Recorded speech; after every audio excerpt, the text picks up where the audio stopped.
Good evening, everybody. This is Ray. Can you hear me? Can hear you here.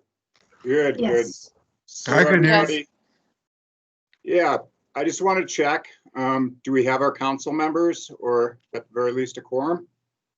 So we have 5 here with me. So we have Okay. Emmett, Sister Mary Jo, Dave, Bill, and I all together here in with me. Great. Okay. So yeah, I guess I'm here just, too. oh, good. John, is that you? Yep. Okay. Anything else? This is Ryan Lynch. I'm here too. Okay. One thing I'll just mention to folks real quick is if you're not speaking, try to turn off your mute your speaker, otherwise there gets to be a lot of noise. So, but hey, I really appreciate everybody being here. Just wanted to welcome you to this second meeting of the Dnrc in August. I think we've put together an agenda which hopefully meets your requests for the month, and we'll be looking at recreational development opportunities at Basin Creek Reservoir and their current status. I know that George Grant TU with WET are going to be letting us know some of the work they've been doing, and Pat with Butte Silverbow will follow that to discuss where the Butte Silverbow is in their planning efforts. And I guess I see that as kind of one cohesive conversation, but we should hold our comments at least initially to the end of each presentation. So if that makes sense for everybody. And then I anticipate we'll have some discussion on that. And after that, we'd like to discuss, per council's request, we've investigated some options we'd like to present to you for ways that we could amend the Butte Area 1 restoration plan. And so if you've had a chance to look at that memo, that kind of outlines some of the staff considerations. And above and beyond that, I think, Elizabeth will carry everybody with a discussion. We're interested in hearing scoping from the Enrc staff members in terms of the best, well, essentially scoping options for how we may approach a restoration plan and revision or not, as you see fit. So let's see, Miranda, do you have any notes that you'd like to present to folks relative to working together on teams to have this meeting remotely? Yeah, so this meeting will work the same as the last one. It is being recorded for everyone's information, which is part of why if you're not speaking, we need to make sure you shut your mic off so that we don't get a bunch of feedback or echo in the recording. Teams does have a raise your hand function, so we're going to try and use that as much as possible. Council members will get to have discussion and questions first, and then it will go to the public. So in order to not talk over each other, we're going to try and use that raise your hand function. Although if you are calling in from a phone, that is not an option. And then you'll just need to make sure you get recognized by Elizabeth before you start speaking, and please also announce your name before you start speaking so that in the video there is context of who's speaking. Otherwise, I think that is pretty much all I have, unless you can think of anything else, Ray or Doug. Yeah, my only other thing I wanted to mention was, although I know it may be a little awkward with this format, I very much encourage discussion, and that helps staff members to best answer your requests and inform restoration efforts in the future. So yeah, that's what I have to say. Unless there are any questions for me, I guess, Elizabeth, I'd have you carry it from here.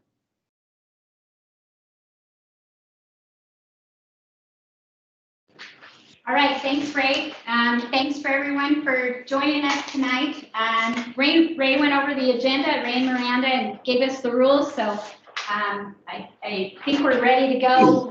One additional thing I'd like to add is just because of awkwardness of this format when we get to the discussion from the council on the Butte Area 1 update. I'm going to go around and just call on council members individually and have you share what you're thinking as far as the amendment, just so we can get everybody's ideas out there and try to do it in a semi-organized way. So given that, I think the first thing we have on our agenda is approval of the August 6th Dnrc meeting minutes.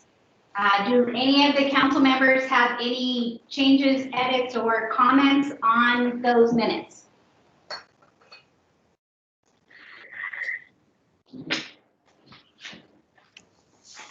Seeing none, would someone like to make a motion on the approval of those minutes? This is Emmett Reardon. I'll make a motion to approve the minutes from the August 6th meeting. Do I have a second? Dave Williams will second. Dave Williams seconded. So that's approved.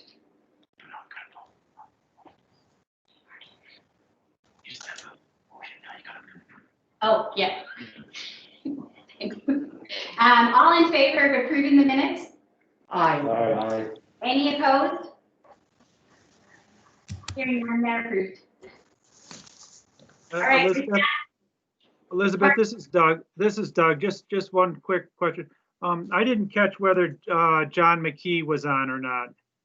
Did John indicate whether he was on? There. John, if you're on, can you yell at us? I believe John's the only one we're missing tonight. Okay, thank you.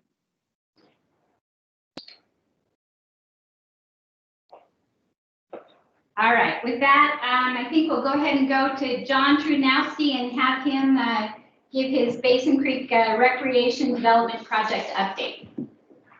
John?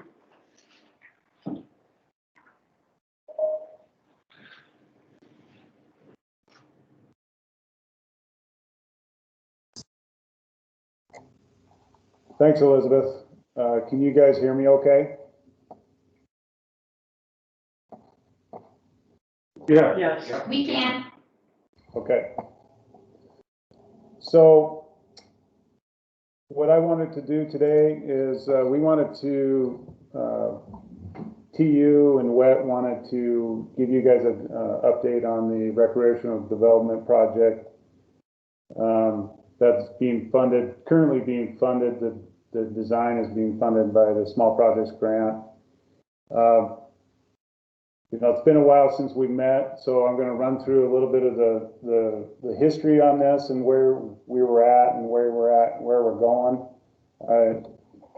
You know, it's been a while since I've presented this to you guys, so I think it's worth a refresher to just walk you guys through this, and then we'll get to where we're at now. So a little bit of history here. So when GGTU found out that Basin Creek was going to be opening, we approached BSB.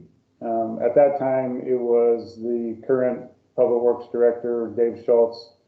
We approached him and thought this may be a good teaming opportunity because TU is really good at raising funds, and you know, obviously they're interested in the resource, the fishery, and BSB. You know, they have this facility that they are operating for the drinking water, but we thought we could help bring some money to the table to make this the recreational development a reality. So we really saw it as a win-win for both organizations. So we sat down and started to try to bring all the stakeholders together and bring them to the table and start talking about this and really trying to hammer out a project vision. And you know, the stakeholders that we've met with throughout this whole process include obviously BSB, but DEQ, they had an interest in this because the watershed was closed. They rescinded that closure once the water treatment plant was online. Forest Service, they're a big player because Forest Service has a lot of adjacent land in that area. You know, BSB's land is really tight in that area. It's just really close to the reservoir, but you get much further out from that, you're basically you're surrounded by Forest Service land there. State TU had their chapter definitely had an interest in it because of the fisheries component of it. And then FWP, obviously, because of the fisheries component, we're working with them on a continual basis. And then of course, NRD and Dnrc. Can you guys still hear me okay?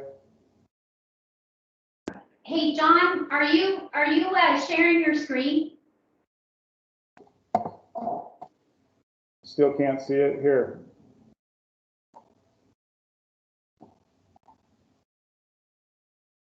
Now can you see it? There you go. Thank you. All right, sorry about that. I don't know why that didn't work, but so can you see the pointer moving around? Yes. Okay, so just to back up, so here are the stakeholders that we were talking about. And, you know, to back up to, you know, we, of course, NRD and Dnrc is part of that group. So we got together all as a group and hammered out what our project vision was. There was definitely some common elements to this project vision that came through each meeting with everybody from all the stakeholders. And we really took that vision and ran with it and made that really the framework for the development plan. And so those main points of that project vision were walk-in access. Everybody felt that this resource was just too fragile to allow any driving, you know, vehicle access in that area. That walk-in access included some ADA accessible features, recreational fishing and floating, trails around both reservoirs, both the lower and the upper reservoir. And then so that system would actually tie into the Forest Service trail system. And then some of that, a portion of that trail would be ADA accessible from the parking lot up to the fishing dock. Another component of that would be we wanted to improve spawning habitat. This was something that FWP thought was very important. You know, that area has the population of the West Slope cutthroat trout, and they felt like, you know, there is a sediment basin between the upper and the lower reservoir that inhibits spawning. So they wanted to improve the spawning habitat by building a fish passage around the sediment basin and doing some stream restoration work in between the two reservoirs. And then we had some amenities that most parks have, you know, bathrooms, picnic tables, benches.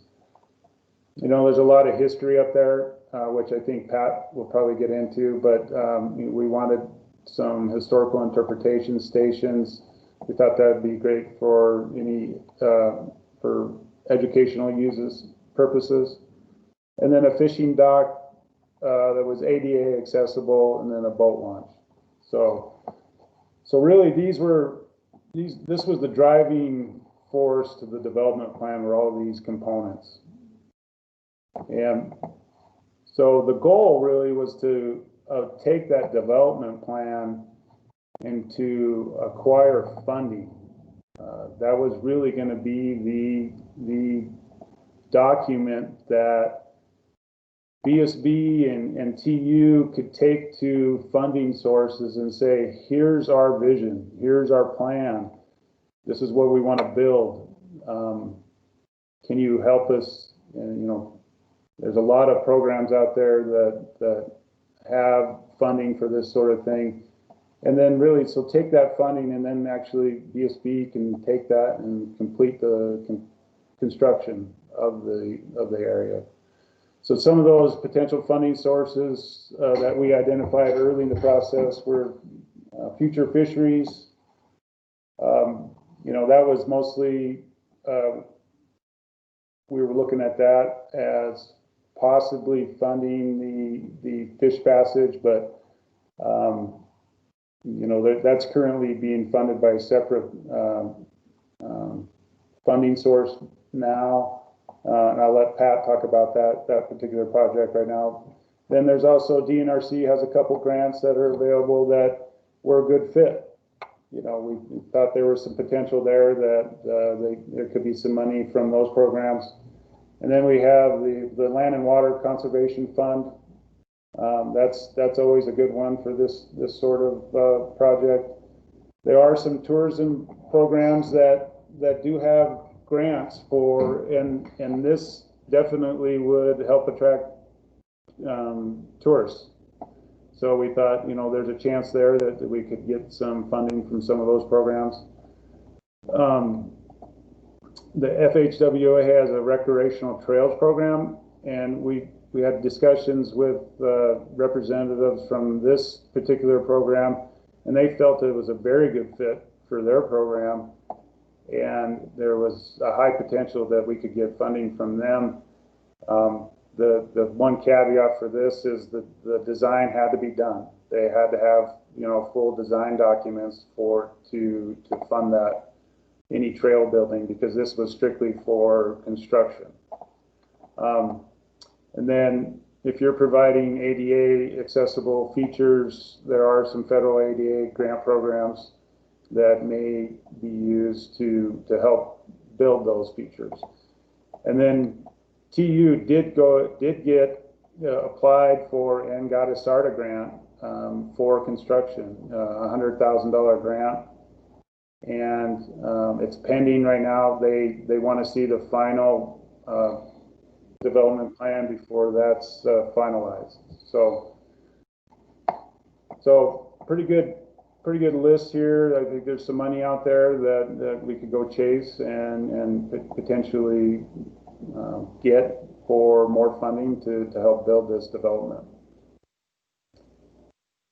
Okay, so of course, you know, we did apply for and get the small projects grant, and we took that money and we started to use that as really the base for the design for the development. And here are some of the components of the development design. So one of the first things we had to do, we had to go in and do a survey, which is necessary for any of the trail and crossing designs. You know, the survey really laid the groundwork for any design work that we did. So we did a lot of survey in the area. We did a wetland delineation of the potential trail alignment. We wanted to minimize any conflicts with wetlands in there. There were some mapped wetlands in there already, so we had to make sure we were going to minimize any conflicts there. So we took the survey data, the wetland delineation, and we designed our trail network. And like I said before, that, you know, the crossing and the trail designs are necessary for the RTP program. So we have fencing design. Obviously, there's a lot of infrastructure up there. We need to isolate it, need to secure it. So we keep people out and BSB can still operate it. ADA access design, you know, there are minimum standards that we need to meet to get ADA funding. So there was some design work there. And then the amenity design, you have the bathrooms, the benches, picnic areas, the historical interpretation signs, the fishing dock, and the boat launch. And then really the biggest piece of this development design or this development plan was really the management plan. You know, we're not going to get any additional funding on this if we don't have the management plan nailed down. And really, so this is going to be the core of the development plan. And then we have the fish passage and the stream restoration I mentioned before. That's actually being funded under a separate NRD project. That is moving forward, and I'll let Pat talk about that some more here in the next presentation.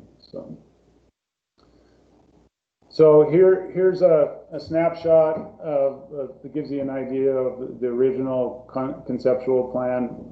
So what we have here is we have the topographic map of this area, and here you have the lower reservoir, and here's the upper reservoir. The parking lot is down here, so you drive into the park is right here, and then you walk up. So these purple lines here are is an existing road already in place, and then here's the road that leads to the upper reservoir. And then this red line right here is a design trail. So this is a proposed trail around the lower reservoir.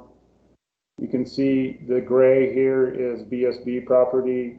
The green is Forest Service property. So you can see this is a good visual of, it shows you how tight the BSB property is and how the rest of it is actually surrounded by Forest Service. So this trail continues on up and stops right here and at the fish passage, or it doesn't stop, but it connects into a crossing here. We're at the fish passage. Here's the sediment basin right here. So the fish passage is going to go right here. And then we have a proposed trail going up through this, up the stream corridor, up around the upper reservoir, and then connecting to this road here. These trails here are existing trails that would connect, that are already part of the Forest Service's trail system here. So you can see it's a pretty extensive trail network. We're talking about 6 miles worth of trail, 6 miles worth of trail building. So it's a lot of trail. Each one of these little water droplets you see are crossings, potential stream crossings, wetland crossings. So there's quite a few there that we had to go out and delineate each one of these. We did have to ultimately adjust some of these to minimize conflicts. We had to move some of them up the draws. So, and then, oh, I forgot to point this out. So here we have a cut across trail. This actually cuts across Forest Service, but it has a switchback, a scenic outlook here, and then connects back into this trail. Hey, John, And John, this is Doug Martin. If I can interrupt you for a second. And Sure. I also let people know that these maps are in the packet that we provided to everybody. And if you downloaded the packet, these maps are also in those packets.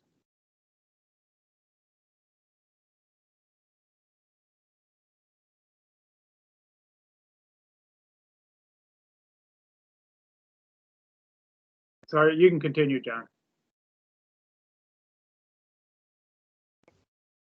Yeah. Okay, thanks, Doug. Yeah, they're a little hard to read here. So yeah, you have your packet there. You may be able to zoom in on there and take a look at those. So a lot, and then we have the bathrooms. The bathrooms here. We have a bathroom here. We have. I'll zoom in on this, but this is a close-up of the dam area. But we have resting areas for ADA. Anybody in a wheelchair, they have resting areas along this trail. Picnic area here, boat launch here. So a lot of components, a lot of and this really opens up the whole area, connects into the Forest Service. Here's a budget summary of where we're at right now. Here's the original small projects grant tasks and the budget for each task. Here's a list of the invoices to date. You can see we did, and these are by each quarter, we did a bulk of the design and survey work last part of 2018 and the first half of 2019. And so you can see here's the remaining budget. We've got about $13,000 left in the budget right now, as of right now. Well, as of right now. So that's through the end of June. Can you guys still hear me okay? Yes. Okay. And then, so here's a close-up of the original conceptual plan, a little easier to see with it zoomed in. Here's some of the existing fencing. Here's some of the proposed fencing. It would basically surround this. Our original plan here had a new sidewalk across the dam, and then a walkway that connected into this road here to this trail. So once we presented this to BSB, BSB had some concerns that we've now worked through, and we've modified the plan now. So dam security, BSB was concerned about dam security, so we removed access to the dam. There's no longer access across the dam. Wildfire, there's a lot of down timber, dead timber in that watershed. BSB is continuing to coordinate with the Forest Service to reduce the wildfire risk in that area. And of course, aquatic invasive species is always a concern. So, we are not going to allow any floating vessels or any swimming of any kind within the reservoir. I have some education about the aquatic AIS potential, and then maybe an inspection station down at the bottom. And then the management plan, that's something that we're continuing to hammer out with BSB. There's a lot of good ideas that BSB has come up with, and we're working on finalizing how to manage that. And then, it's a big development. 6 miles of trail is pretty expensive. That much fencing is pretty expensive. So we looked at chopping up this into phases, so you basically, you bite this off into smaller pieces that are more manageable and more affordable. And then you open up other pieces as more funding becomes available. And so you basically do it in pieces, which is much more manageable and allows for, essentially a quicker opening of the park itself. So here's a figure showing, what the reduced or a phase development, I guess you could say.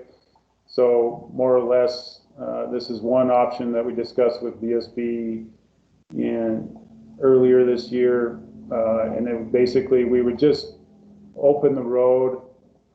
We would fence off the bottom, and then just basically open the roads, allow people to go up there.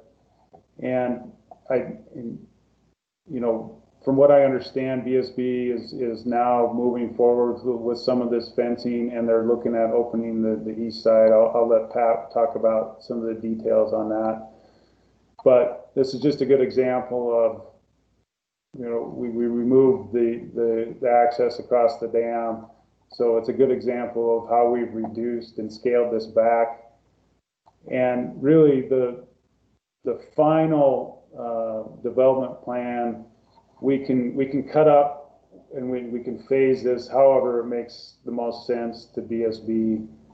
And so in the final plan, you know, the final product may look years down the road may look the same, but you know, it's just going to be done. It may be done in pieces. So that's where we're at. You know, I think Pat could, you know, he provides a little bit more information on what's happened currently, but I'd be glad to answer any questions that anybody may have at this point. Thanks, John. Appreciate that. We'll go ahead and take any questions from the council first. And I'll go to this room. Any questions in this room? Go ahead, Bill. Bill Callahan. I've got a couple questions. If they're not going to allow any floating vehicles, then there won't be any boat docks, right? Is that number one? And number two, has a fish inventory been done on what kind of species of fish are in the reservoir? And, you know, I mean, I mean, are there brook trout in there? Are there, you know, cutthroat, obviously, but has anybody done a fish inventory to see what's already there? I can answer that if you'd like. This is Roy Morris.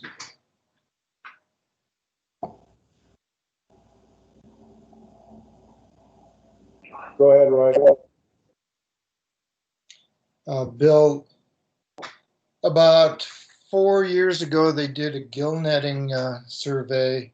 What's in there now is a almost completely in the high 90% strain of West Slope cutthroats, which is a very, very unusual that you would get that pure of a strain. And they've been cut off from any other fish because of the dam since whenever the dam was built, 1908, I think. And that's been fed by the upper reservoir and Fish Trap Creek.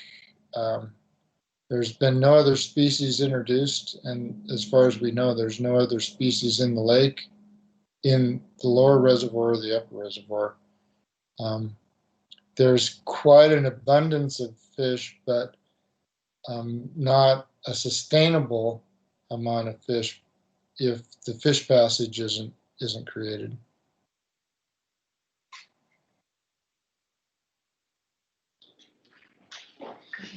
Bill Callahan.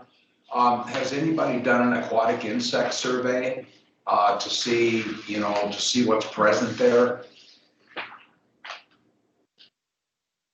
I can't answer that, Bill. This is John Trubnowski. So, Bill, yeah, I think that'd be a good question for our new biologist. You know, I know he's been doing some work up there since he's come on board. I don't know if he's done any sort of study like that, though. And to answer your question about the fishing dock, the fishing dock is now been removed as part of the development plan. Elizabeth, Brian has his hand raised. I think he is maybe wanting to answer the question. Great. Go ahead, Brian. Hi, this is Brian Barkariak with the Natural Resource Damage Program. I can just provide a little bit more insight on what FWP has looked at up there. I do not believe Caleb has done a insect inventory, but this summer he did tag some fish and passed them over the sediment pond and found once they got over the sediment pond, they had access to the upper reservoir and the tributaries feeding it. So it looks like if we can solve the passage problem at the sediment pond, there will be plenty of spawning habitat for the cutthroats. Thanks, Brian. Any other questions from the council? Any questions from council members on the phone or on the line?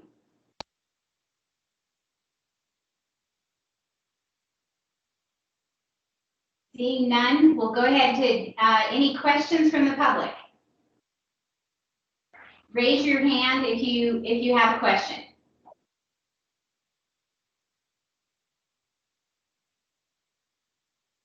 All right, I'm not seeing any. Elizabeth, looks like someone, Jordan Robin, has a question maybe. Great, go ahead, Jordan. Robin.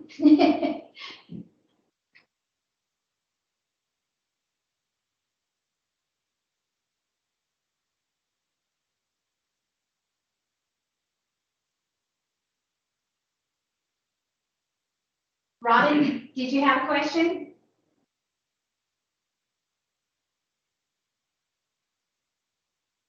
We're not able to hear you if you.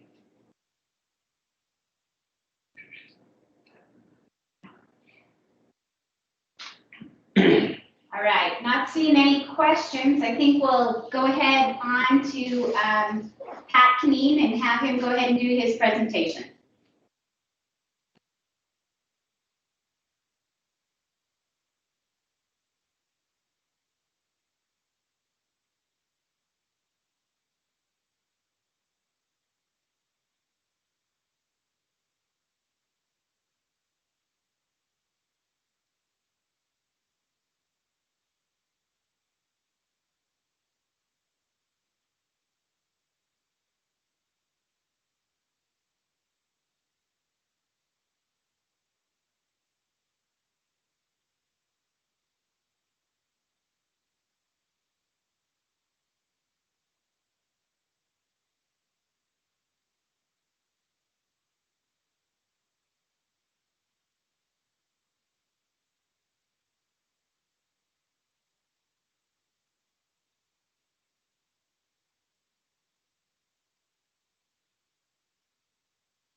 Can you still hear us? Yes. Great.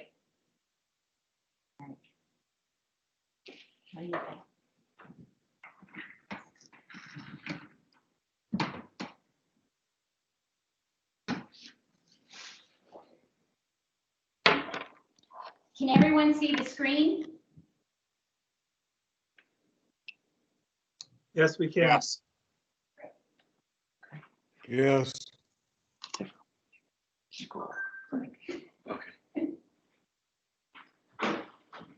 Good evening, this is Pat Knee with Butte Silverbow Public Works Department. Thanks for having me. I got a short presentation for you. We're going to start back with the Basin Creek timeline. So we're going back to 1891. No, I'm just kidding you. So we'll pick it up kind of where this whole project started. And that was in the early 2000s with the mountain pine beetle infestation. And the theory is, and I've heard no other, is that the pine beetle basically killed much of the lodgepole pine. Those pine needles eventually hit the forest floor, and as snow melt went across them, they picked up dissolved organic carbon. And when chlorine is added to water with high dissolved organic carbon, they form a disinfection byproduct, and many of them are haloacetic acids, which are carcinogenic. And up to this point, the only treatment that Butte Silverbow did to the Basin Creek potable water source was to add chlorine and then put it in the distribution pipe and take it into town. But once the haloacetic acid concentration went above the maximum concentration level, the Montana Department of Environmental Quality revoked the filtration waiver that Butte Silverbow had on that water source. So actually, I believe that was the end of 2010. And then they had another event where the haloacetic acids increased above the maximum concentration level in 2011. And so at that point, Butte Silverbow knew that they either had to abandon that as a potable drinking water source or build a filtration plant there. And that's in 2012. Then Chief Executive Paul Babb came to the Dnrc and asked for $10 million to go towards a water treatment plant for Basin Creek. Butte Silver Bow already had a groundwater restoration plan approved by the governor that had $30 million in it, and much of that was to finish the big hole treatment system. And at this time, they did a lot of alternative searching. What if they just put a pipeline from Basin Creek over the hill to the Feely treatment plant, which is actually only 7 miles away? So they did consider a large number of alternatives, but in the end, it was decided that they would build a Basin Creek water treatment plant. And when they made that request of the Dnrc, it kind of fell on deaf ears because this council wanted to do true restoration and not necessarily replacement projects. And during that discussion, Emmett Reardon from the Dnrc asked if Butte Silver Bow would open up the Basin Creek area for fishing and hiking opportunities that were lost by the injuries to Silver Bow and Blacktail Creek. And at that point, the answer from Butte Silver Bow was yes, that they would do that. So that was the commitment from the county at that time. And from that point forward, the Dnrc passed the $10 million into their Butte Area 1 restoration plan, and that was paired with $20 million from the Upper Clark Fork River Basin Butte groundwater restoration plan. And that plant at Basin Creek was a $30 million project, and over $29 million has been spent. But in 2013, they went into the pilot study mode, and they looked at different alternatives for the best option for a treatment plant there, and ceramic membrane was the technology that was selected. And in 2014, the NRD worked with the Dnrc to get a lease for Butte Silver Bow on a parcel out at the junction of Basin Creek Road and Herman Gulch, and that's where the plant was built. And in 2014, they started on the design work. And in 2015, they actually started the construction of that water treatment plant.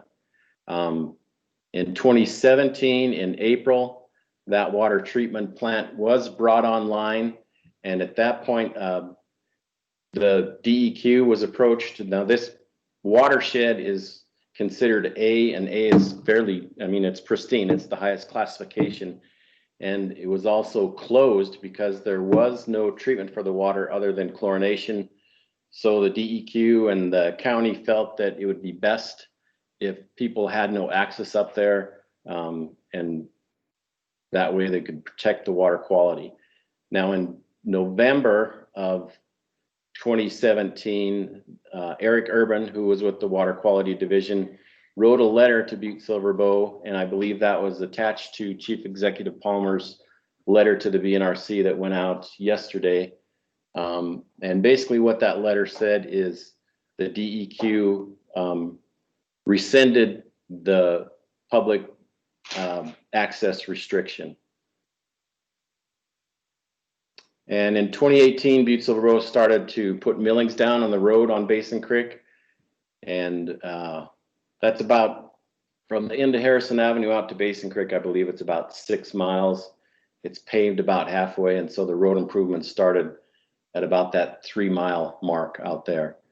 And then in 2019, the NRD's Upper Clark Fork River Basin Aquatic and Terrestrial Plan was revised. And at that point, based on the gill netting evaluation that Jason Lindstrom had done of Upper Basin Creek, and as Roy pointed out earlier, that we found that the West Slope cutthroat trout in that watershed are actually 90% pure. And as Roy said, it's very, very rare. And that, with that, the Upper Clark Fork River Basin Aquatics Plan then designated Upper Basin Creek as a priority 1 trib, even though that trib is not connected to the main stem of Silver Bow Creek. So that was pretty rare, but they saw the value of protecting this population of the cutthroats, and they designated $300,000 to address the fish passage issue between the lower and upper reservoir. And then also in 2019, in the fall, well, earlier in the year, we had the 5-year DNRC inspection of the Basin Creek lower and upper dams. In the lower dam, it was obvious to the DNRC that we needed to do something about the concrete portion of the dam. And at that point, we went ahead and looked for some dam experts, and you would think there's a lot of dam experts in the world, but actually we had a hard time finding a consultant to do a complete investigation for us. But once we had that investigation, we went out to a preliminary engineering review that was conducted in 2019. And from that, we developed alternatives on how best to address the concrete portion of the Basin Creek Dam. In 2020, the road all the way out to the Reservoir Park was completed, and the parking lot was also finished. And at that point, we knew the alternatives for fixing the dam range from $1 to $4.3 million. And we've been applying for grants ever since then. And at this point, we are also updating the Butte Water Master Plan. That master plan was funded with NRD funds in 2013. And that was the last update. So it's 7 years old. And basically what a master plan is we look at all our facilities and infrastructure and assess their condition, what needs to be improved, what's good. And then we develop a list of projects and prioritize them so that ratepayer monies and other funds can go towards those projects. So we already received a draft of the first couple chapters, and we're working with HDR to finish that up here in the next month or so, and then we'll put that out for public comment. You've already seen a slide similar to this that John showed you, and basically what this shows you is property ownership in the Basin Creek watershed, and the green area is U.S. Forest Service, and the light gray area is county-owned property. And what this reveals is that Butte Silver Bow basically owns the riparian areas, and most of that property were mine claims. And right now, those are pretty much the only two property owners in this basin.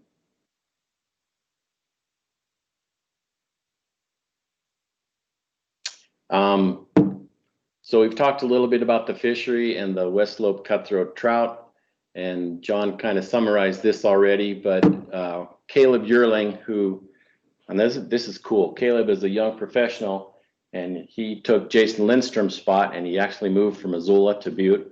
You don't see many young professionals moving from Missoula to Butte, and his wife is a school teacher, and we're glad to have him in our community.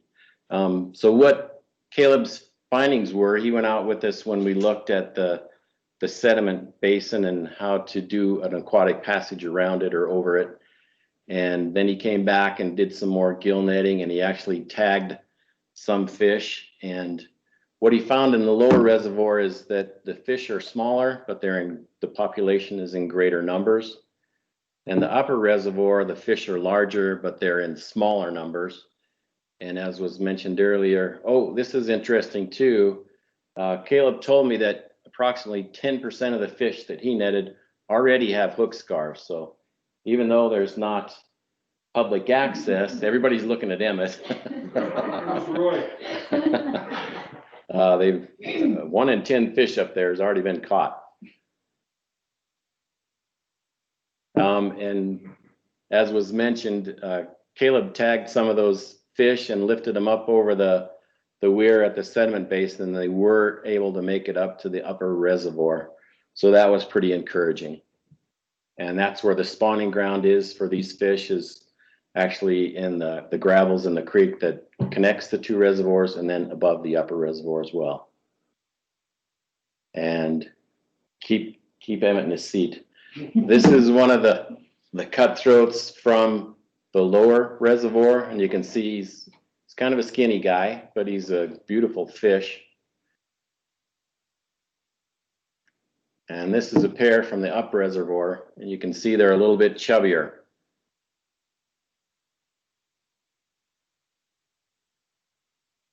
So this is, we've talked about this a little bit, and you saw it on John's slide. And this is the project that Brian is working on with, if you recall, River Design Group, RDG. You can see their logo in the top right corner. They are the ones that did the preliminary plan for Blacktail Creek for us. And we worked with Matt Daniels again here. And basically this is the sediment basin, and it serves two purposes. So the upper reservoir is off to your right, and water comes down and it's carrying a sediment load, and the sediment drops out in this basin. And when it starts to get full, Butte Silverbow comes in with an excavator or a loader and hogs that sediment out and loads it in a truck, and they haul it off. The last time they did it was 2 summers ago, or 2 falls ago, I guess. And they got about 20 truckloads out of this little basin. But the purpose of this, there is a dam right here. And what it does is it puts water into this valve house, and water can go in 2 directions from here. You can go out the pipe and into the creek, and this goes right down to the lower reservoir. Or if there are algae issues in the reservoir, the water can be diverted into this line, and it runs all the way along the east side of the reservoir, and then dumps into the at the dam and goes right to the treatment plant. So it actually doesn't touch the reservoir. And that's the function that we need to preserve. But this design here, they looked at 2 issues: is to take out the dam and the sediment basin completely and just reconstruct the channel through here. But we do need to keep the function of the sediment basin. So they RDG designed this step pool. I think cutthroat typically one jump form is about 9 inches, and this is about a 12-foot drop. So over about 200 feet here, there's like 17 pools. If you want to see an example of this, right at the 9 mile where Continental Drive and Highway 2 come together, we did a similar project on Blacktail Creek at the Redfern property, and that worked out pretty nice. I think there we only have like 5 step pools, but if you go there, you would never know it's not natural. So this technology works pretty well. So this is something that's being designed right now. We met with Brian and RDG and TU. I think it was April or May, and the costs range from $150,000 to $230,000. We're potentially looking at trying to get rock for these step pools in the surrounding area and do this as economically frugal as possible. So perhaps once the design's complete, you know, we do this during the low water part of the year, so it's a fall project. And we don't want to disturb the cutthroats which spawn in the spring. So definitely like an October kind of project. And I'm not sure if we'll have it off the drawing board and in the ground by next year or the year after. So I just want to go back to the Basin Creek Dam. It's about an 80-foot tall structure. The lower almost 70 feet were built from granite blocks that were quarried out of the Bear Gulch area and just brought in and set in place. And it was actually quite a marvelous feat by the people that did that back in the day. And then in 1913, they added another, actually, I believe it's 13 feet above the bricks is just concrete.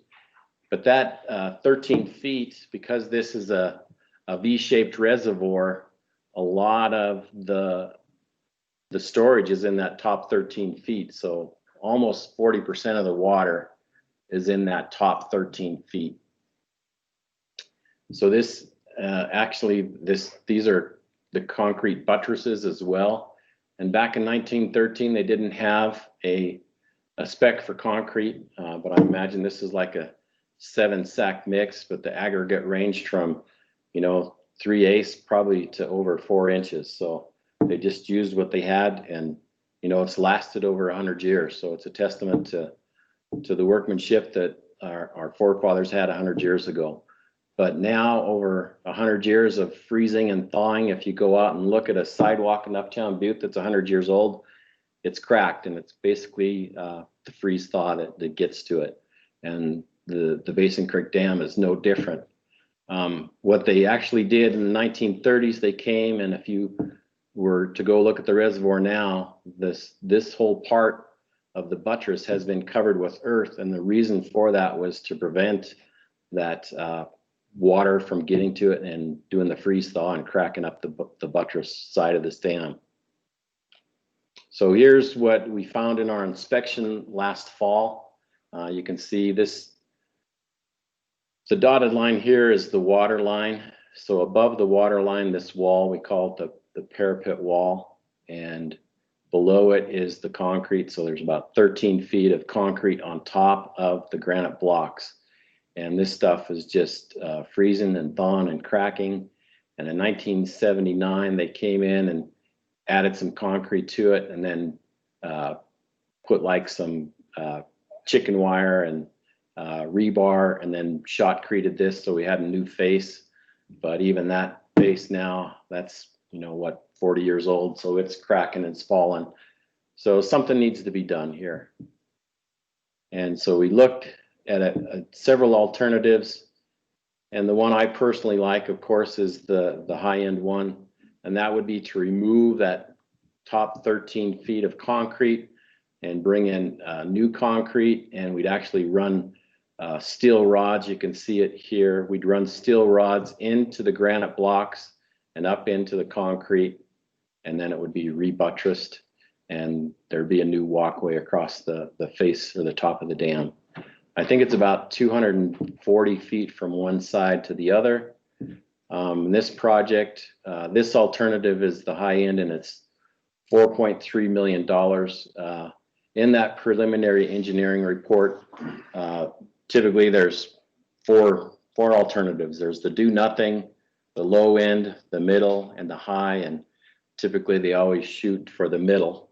But I think we'd be way ahead if we went ahead with the complete redo of the concrete, only because when we cored into this during the inspection and took 4 cores out, and I might be incorrect, but I believe there's no rebar in this concrete, so I think it should go. So moving forward, this is kind of what we're looking at. In the spring, Emmett talked with Chief Executive Palmer. We went up to Basin Creek, and at that time, Dave had told Emmett, we're going to try and get this opened. So we went out and looked at fencing that east ramp from the bottom all the way up over the dam and down into the water line. And really, it would be just to keep people away from the infrastructure that's the dam itself and below the dam.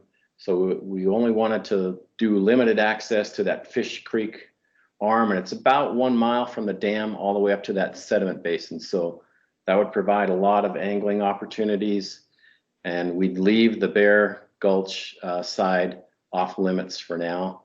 And we went out to bid for fencing. We didn't receive any bids from local contractors, so we expanded the territory we went out to bids for, and we actually got one bid from Bridger Fence out of Belgrade, and the fence is about 1,400 linear feet, and if they can pound the poles, it's about a $35,000 job. If they have to drill to put the fence poles in, it's about $45,000. So we're hoping, we've given them the green light, and they are busy right now, but they thought they'd get to it right after Labor Day. The other big part, it's kind of surprised me. In Eric Urban's letter, it said that the DEQ would work with the Board of Environmental Review, and they're kind of the rulemaking arm, and they hear appeals on decisions that the DEQ makes, and it's up to them to change this classification in the administrative rules of Montana. So even though Urban's letter said they rescinded public or restricted public access, if you go to the administrative rules of Montana, just get on mt.gov and put ARM in the search box. And then when you get to the ARM page, if you just type in Basin Creek, it comes up that it's still A closed. I've talked with 2 folks at DEQ, and my question to them was, Urban's letter rescinded the restriction, but it's still closed in the ARM. So can we go in there? I don't have an answer for you. And I haven't heard back from our friends at DEQ. I've made several calls the past 2 weeks, and none of them have been answered. U.S. Forest Service, kind of the same deal there. We had a changing of the guard. I know Jocelyn was for this project, but as you know, she retired in December. And I think since she's been gone, they have appointed, I think they're on their 3rd interim ranger. The first one I wasn't even able to make contact with. The second one, a gentleman named Sam Martin, was very enthusiastic. He came in, looked at everything, and he was pretty excited about it. And we had talked about doing a fuels reduction. And the one thing about fuels reduction, if there is a forest fire, the injury that occurs after that is increased erosion, and sediment can, especially with the Basin Creek water treatment plant. We don't have pre-treatment at that plant. It's basically a filtration plant. So sediment would really cause us problems at that treatment plant. So it would really help if we could get a fuels reduction program up there. I know they had just got approval to do one in Highlight Canyon over near Bozeman. It took them 10 years to get that. There was an environmental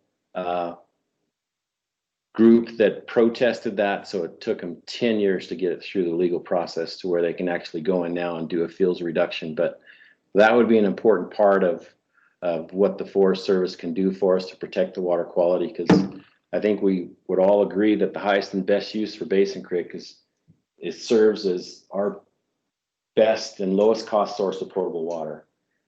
The other thing that they would have to do is change the travel plan. And I think that is they might have to do a complete environmental assessment, and they go out for public meetings and public hearings. And I'm not sure how long that process would take. But now there's another interim person there, and I can't even make contact. I've tried to make contact with them and haven't gotten anywhere. So moving forward, we're having that master plan update, and I believe that I would be very surprised if our dam repair doesn't rank #1. And where we're at with that is, we're soliciting for grants right now. We put $1 million in our budget this year for match, and we've applied already for 2 state grants in their TSEP Treasure State Endowment Program and the RRGL Renewable Resource Grant and Loan Program. The top award there would be $125,000 each, and we won't know until after the legislature session whether or not we qualified for or garnered any of those funds. On the federal side, FEMA just put out a notice of funding availability, and these are pre-disaster mitigation funds. And after Katrina, they realized that it's better to spend money on prevention instead of wait until there is a disaster. And they've got $4 million in that, or $400 million in that kitty, and the maximum award could be up to $20 million. So this would be a great one if we could get FEMA pre-disaster loan. And we're starting the process of applying for that grant right now. Also NRD, when we looked at funding the Parrot, they pulled $800,000 from our contract with them. It's 80007. And if there's any interest that has been earned, I think it was about $4 million in interest that was sitting in that fund as well. And that's going to the Parrot. So post Parrot, NRD will be putting funds back to where they got them. What that will look like and when it will happen, that'll be a question for Doug.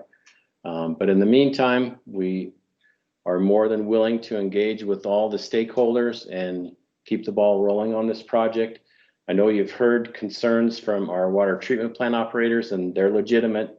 You know, their job is to provide this community with clean water, and it's easier when we don't have people messing around in the water source.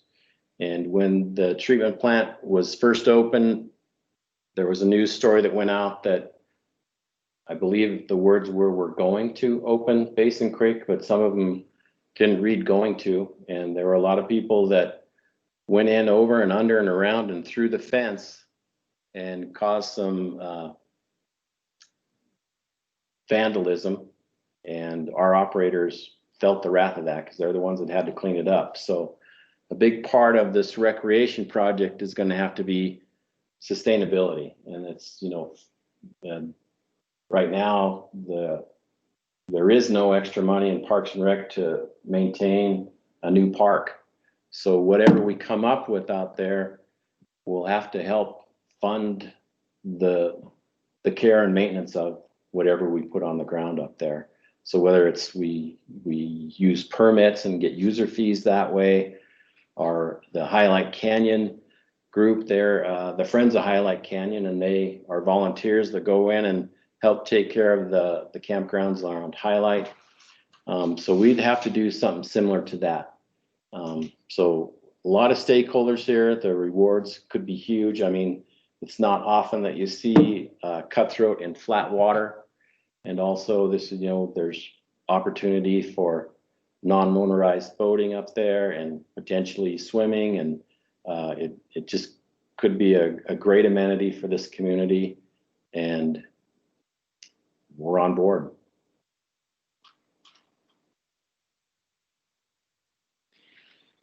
Thanks, Pat.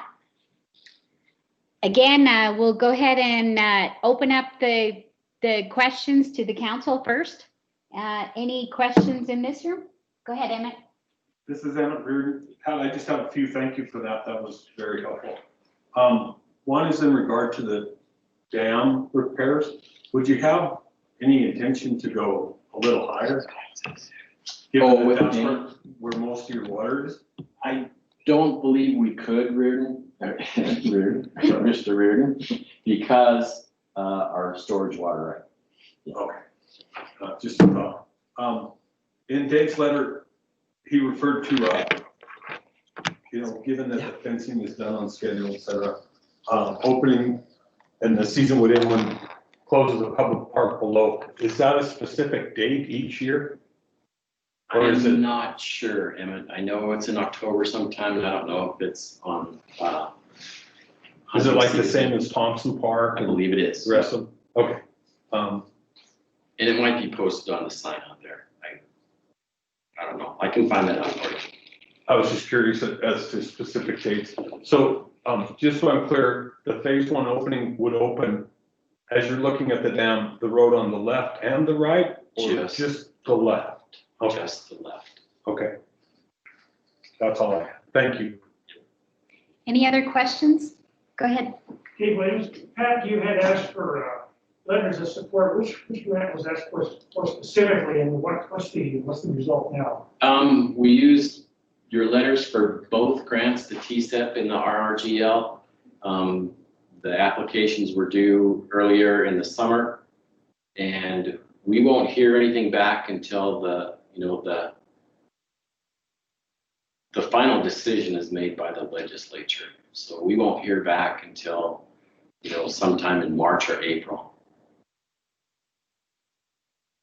And thank you for your letters. I think in the end, we received 46 letters of support, and typically I understand these grant applications have less than a dozen. So kudos to all of you for stepping up and helping us out. Any other questions in this room? I'll open it to council questions on the phone or on the line.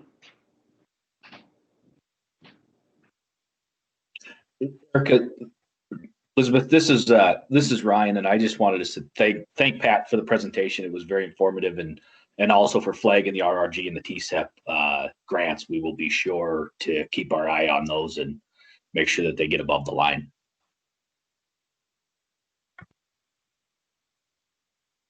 Great, thanks, Ryan. John, Helen, any questions from you guys?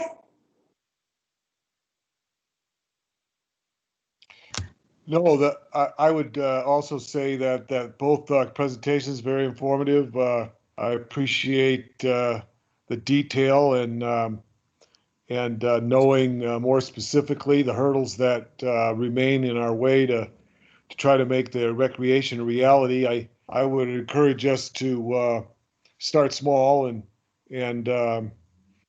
get some level of recreation going as soon as we can, and keep working on the big picture. Pat, the one question I guess I had is on the TCEP grant. Why do we only go for 125? Is that a limit for dam projects, or my understanding you can go up to 750 on TCEP?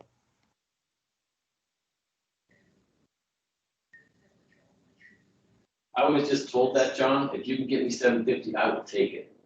Well, whatever we applied for is done deal now.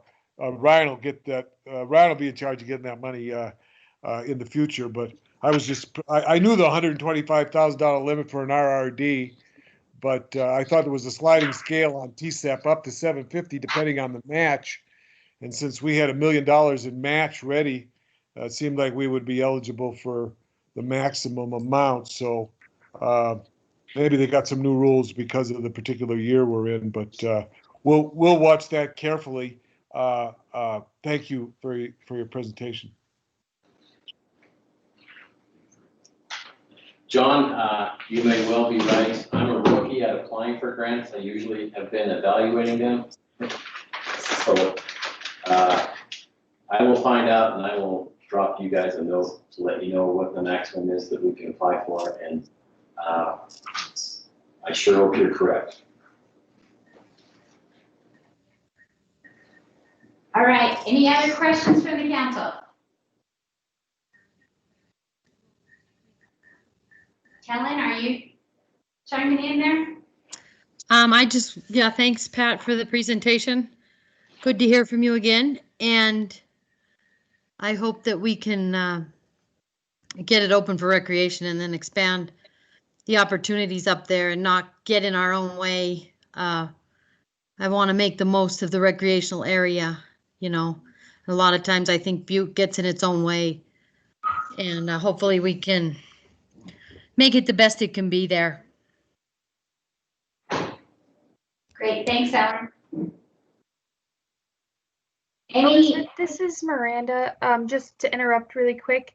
We're getting some feedback, and I think it's people maybe shuffling papers around in the room you're in. So if we could try and keep that to a minimum when someone's talking. It was really hard to hear. I don't remember who it was. They must be farther away from the mic, and so it was picking up noises that were closer to the mic. Okay, sounds good. We'll try to keep the paper shuffling to a minimum. Thank you. With that, I'll open up to questions from the public. Any other questions from the public? This is Dan Olson. Can you hear me? Mm-hmm. We hear you. I'm going to answer one of the questions that was asked about the Basin Creek Park. Since it's my district and I'm concerned with that, the park is open according to the sign on the outside, or is closed October 1st through Memorial Day. And it closes at 10 p.m. each night, but it's never been closed.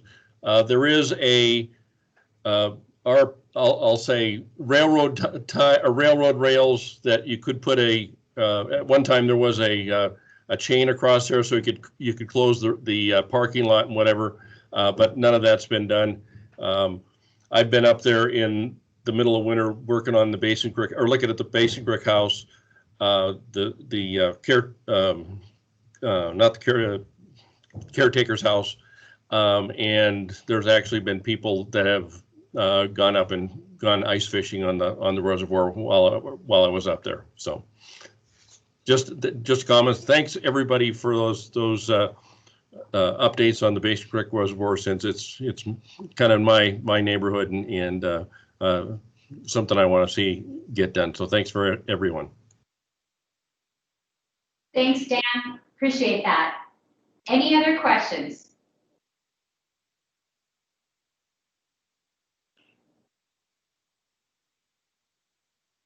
All right, thanks to our presenters on that. That was really good to get that update, and thanks to Butte Silverbow for responding in that letter and letting us know things were still moving forward. And I think with that, we will move to our next agenda item, which is Shannon's update on the Butte Area 1 financials. Thank you, Elizabeth. So I'm just going to take a minute here and share my screen with everyone.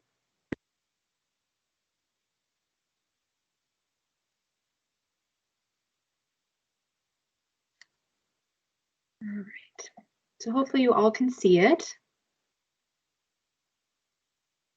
As Elizabeth mentioned, I am going to give the financial update for the Butte Area 1 Fund.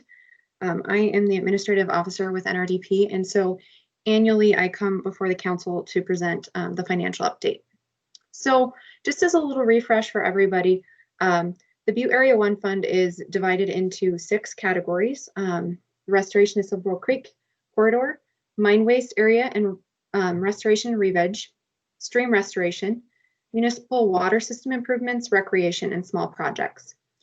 And so looking back when we received the settlement in 2008, which was actually fiscal year 2009, but we received the $28,050,000, and it was allocated into the 6 categories I just mentioned based on these percentages. And so you can see how much was given to each of those restoration categories. So between 2008 and the beginning of fiscal year 13, obviously the fund earned interest. There weren't costs to the specific categories, but there were expenses just to the fund itself for staff time and just general expenses. So over time, the balance, obviously increased in value in all the different categories. I just wanted to remind folks kind of where we started at in fiscal year 13 with the various amounts in those restoration categories. I would like to point out, I've mentioned this in previous presentations I've done. Since I started with NRDP, I took a look at the old methodology we utilized to present the BAO fund. And it used to be called the SABRS fund balance. SABRS is the statewide accounting, budget, and human resource system. And that SABRS fund balance includes accounting calculations which do not impact cash. So for example, there is reporting requirements required by the Government Accounting Standards Board to report on investments, including unrealized appreciation and depreciation. And so unless you're going to fully liquidate that fund, you don't really have that money available to utilize. So what I did is I came in and worked with Board of Investments and DOJ accountants to create a cash and invested cash methodology to figure out how much money we had to spend at a certain point in time. So at fiscal year 13, the beginning of fiscal year 13, the Butte Area 1 Fund had $31 million in it. And so I just like to take a minute to explain that. When I'm done, if people have questions, I'm certainly happy to answer those, but a little refresh there. So anyway, I have an expanded spreadsheet that walks us through all the fiscal years and all the expenses for each of these categories. But for sake of tonight, I'm just keeping it high level, and we're going to move on to looking at fiscal year 20 beginning balance. So you'll see here that this has been zeroed out for restoration of Silver Creek. That is because this balance was transferred to the Parrot Tailings Fund, and I will do a refresh when I'm done with this section of the Parrot transfers, so we can all have a recall of what money was transferred to the Parrot from the BAO fund. So in fiscal year 20 for the mine waste and re-veg and restoration category, we started out with close to $4.8 million. This fiscal year, our past fiscal year 20, some very nominal expenses. These expenses are ones that are specifically charged to the 10293 or mine waste re-veg category. So it's work that's done. That includes our work with Montana Tech and Butte Silver Bow and Landscapes of Montana. And then here we obviously transferred $2.3 million to Parrot, and then we have $123,000 in general expense liabilities and revenues. These are, NRD staff time, our IT costs, all of our overhead costs that we need to pay to this fund absorbs. Then as far as interest, $270,000 in interest earned for the mine waste area and re-veg category. So that leaves us with about close to $2.5 million there. Moving over to stream restoration, started out with about $4.5 million, a very nominal expense here. $3 million transferred to Parrot. These are just our general expenses, and $176,000 earned in interest there. So we're looking at an ending balance of $1.6 million for fiscal year 20. For the municipal water systems improvements, started out with about $690,000. This is a credit because we actually had to journal something over that didn't need to be expensed there, so that looks a little funky, but it is what it is. Timing differentials there. And then obviously nothing was transferred to Parrot for municipal water system improvements, and then these were $38,000 for general revenue expense liabilities that needed to be allocated to that category. About $83,000 in interest, so we're ending up with about $770,000 for municipal water system improvements. Looking at recreation, about $1 million there. Some credit for work comp, gotta love a credit there that's super nominal. And nothing was transferred to Parrot from recreation. General, expenses, liabilities, and revenues, $55,000. Interest, $120,000. So we're ending about $1.1 million there for fiscal year 20. Finally, our small projects category, $493,000 was our starting balance at the start of fiscal year 20. $75,000 or $76,000 spent on those small projects. Obviously, we didn't transfer anything to Parrot from small projects. General expense, liabilities, and revenues, we're looking at about $22,000, $48,000 earned in interest. So we're ending up with about $440,000 for the small projects allocation. And so when you add up all of these, 6 categories, the Butte Area 1 cash and invested cash value is $6.4 million. Once again, it does differ from this, and that is because of accounting numbers that are reported in this category that don't impact cash. So I'd just like to remind everyone, because interest is always of curiosity to people, how much we have earned in interest in the fund. So from fiscal year 2009 to fiscal year 2020, it's about $9.1 million in interest there.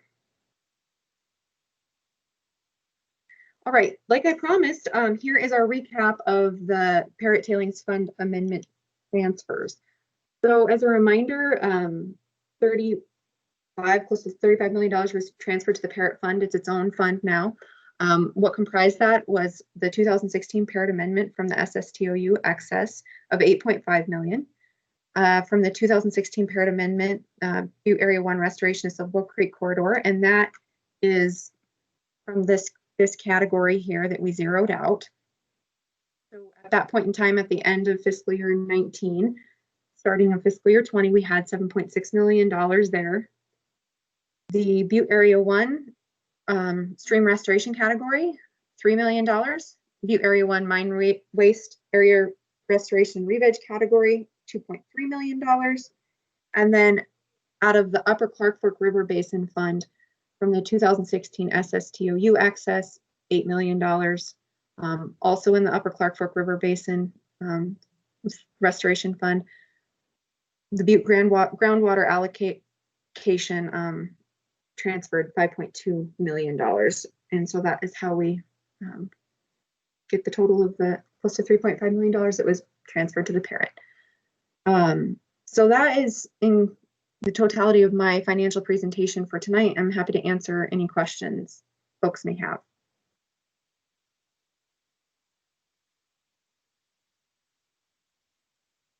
All right, again, we'll go with questions from the room here. Any questions on the financials from the council?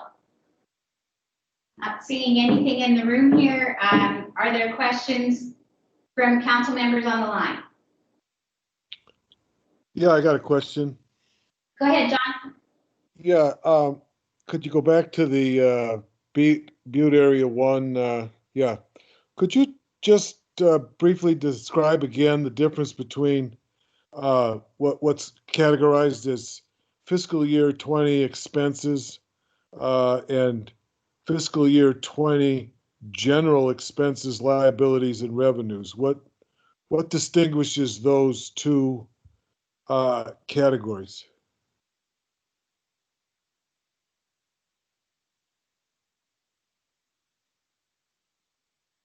Shannon, if you're talking, your mic is muted.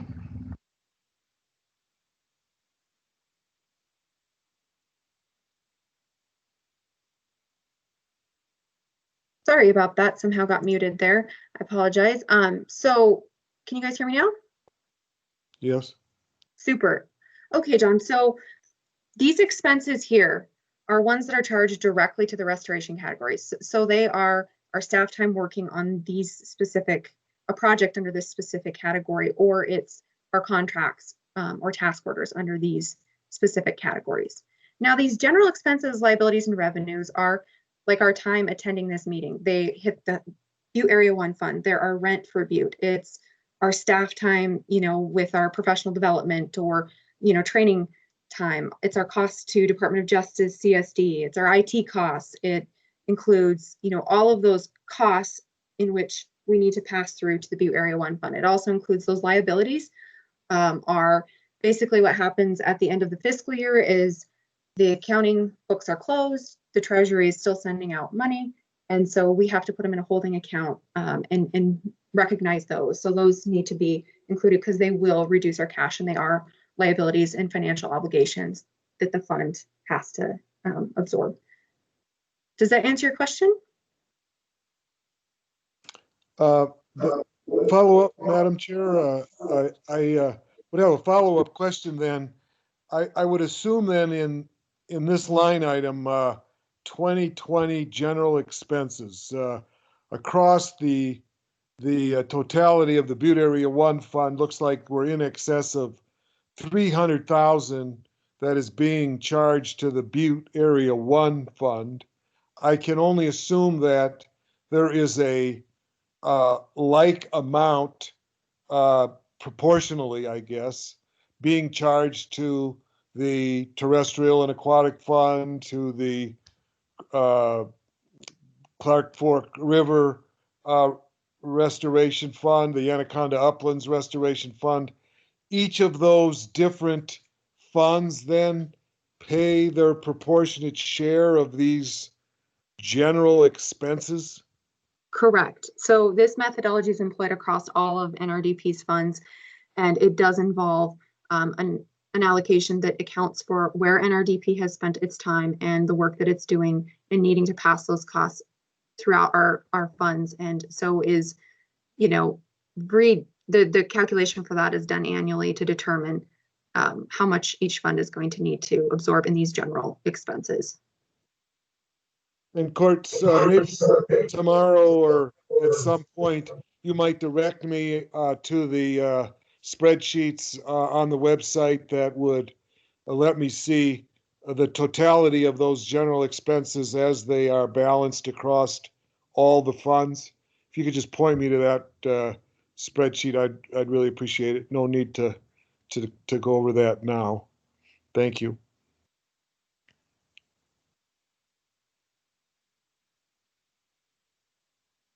Any other questions from council members?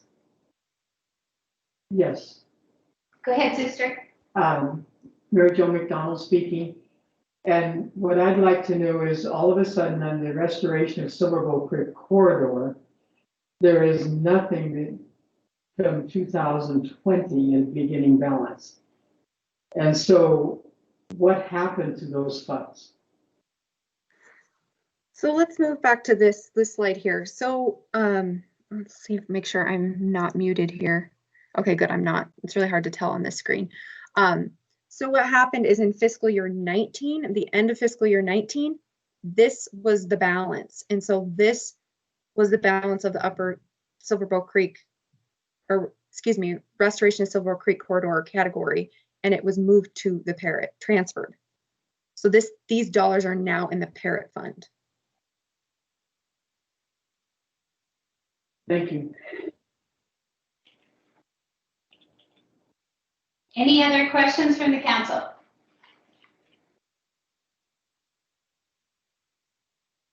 Questions from the public on financials?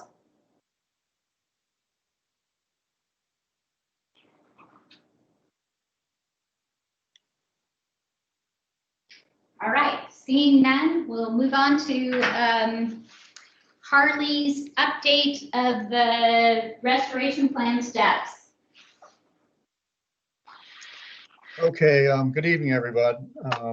Appreciate your time and patience. I know the evening is growing long, so I'm going to try and be pretty efficient in this. Our objective in this part of the agenda is to follow up the request made by the Dnrc in our meeting 2 weeks ago that we look into and propose options or strategies to allow the Dnrc to make recommendations to the governor for potential amendments to the BAO plan. After that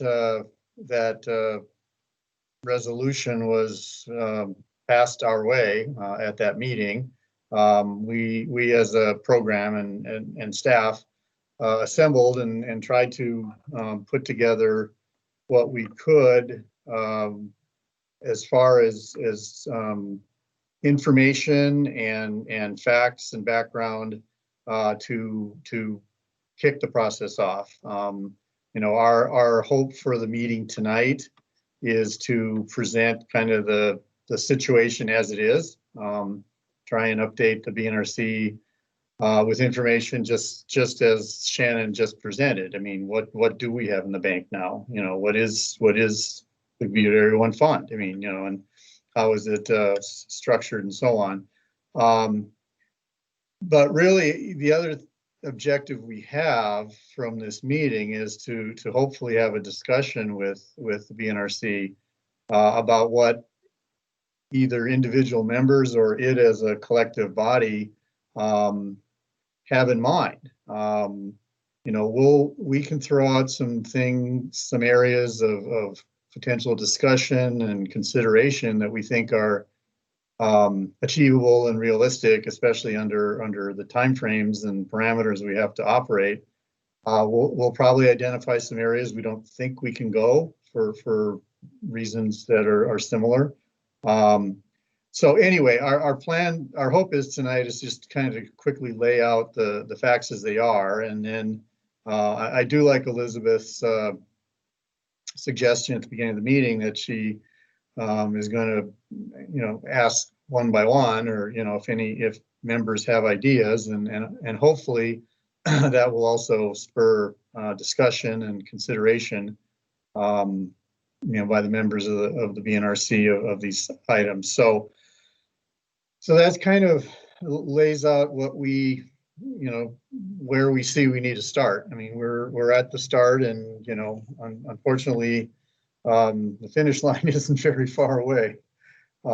So, you know, in the hopes of laying this out and getting some guidance, and, you know, if we do get guidance that that's, you know, we'll then do the same thing. I mean, we'll as a staff assemble and do what we can to kind of keep the ball rolling. And so anyway, so I guess in most of this information that I'm going to talk about for the next 5 minutes or so, I'm going to try and condense this a bit in the interest of time, because I think your input and your time is what's most valuable to us. Most of this information is in the memorandum that we supplied to the BNRC. So for that reason, I'm probably going to kind of go pretty fast, assuming people have had a chance to glance at it. You know, as with any item, I mean, if there's something you need me to elaborate on or something, please let us know at the end. So anyway, to initiate this discussion, I think we're going to first just put a few questions on the table, and then I'm going to just go into some considerations and factors that are out there. You know, there's 3 bullet points on the first page of the memo, and actually I'm going to, on the fly, add a 4th because it's actually at the end. I'm going to tell you at the beginning what we're going to say, and then at the end we'll say it again. But you know, one question that could be discussed or considered is, you know, would the BNRC like to recommend updates to deadlines and other technical issues in the BAO plan? That one's actually pretty easy. I mean, there are some very specific minor updates, you know, and there's a parenthetical in the memo that points out that the plan itself had called for assessing recreation projects by 2016. Now, that deadline probably needs to be updated. And, you know, there could be some discussion around what that would be going forward. You know, going to Shannon's spreadsheet that shows you the various categories or buckets within the BAO fund and plan as it's currently comprised. You know, a topic of discussion could be whether you want to tweak that structure, whether you want to either get rid of a category, maybe create a new one. I'm not sure I should suggest that's, you know, that would be a kind of a bigger thing to tackle, but or more likely, I mean, you know, we are not recommending any changes to the overall structure of the plan. But, you know, it is probably a matter that the council could discuss about whether you want to move some money around. Some of the money in those categories, and we'll get to this shortly here, is somewhat already tied up in either contracts, you know, which would be pretty hard to unwind, or the 2019 amendments, for example, did allocate money in the re-veg category to some specifics. So if you wanted to change that, you'd be effectively proposing to amend the 2019 plan, which you can if you want. I mean, you know, anything that's been done can be amended. So the third bullet, you know, would the BNRC like to, there's about $243,000 in unallocated funds in small projects. You know, where do we want to, you know, move that around? Where do we want to put that? What do we want to do with that? That's probably a reasonably easy discussion to have. And then I guess the last one, and it's not in this page of the memo, but we do suggest it later, is, you know, there are, the way the 2019 plan amendments and the various fund transfers that occurred to support the Parrot, you know, there is a reimbursement structure in the 2019 plan amendments. And that reimbursement structure is, and I'll get into the details here in a second about where they're at and what the status is.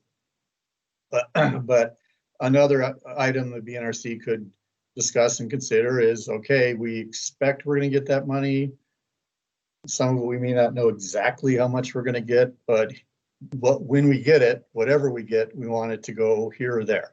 You know, that I think is something you can probably tackle in this setting. So, all right. So the next couple pieces of the memo, Shannon has already covered, I think. So I'm not going to dwell on that in the interest of time.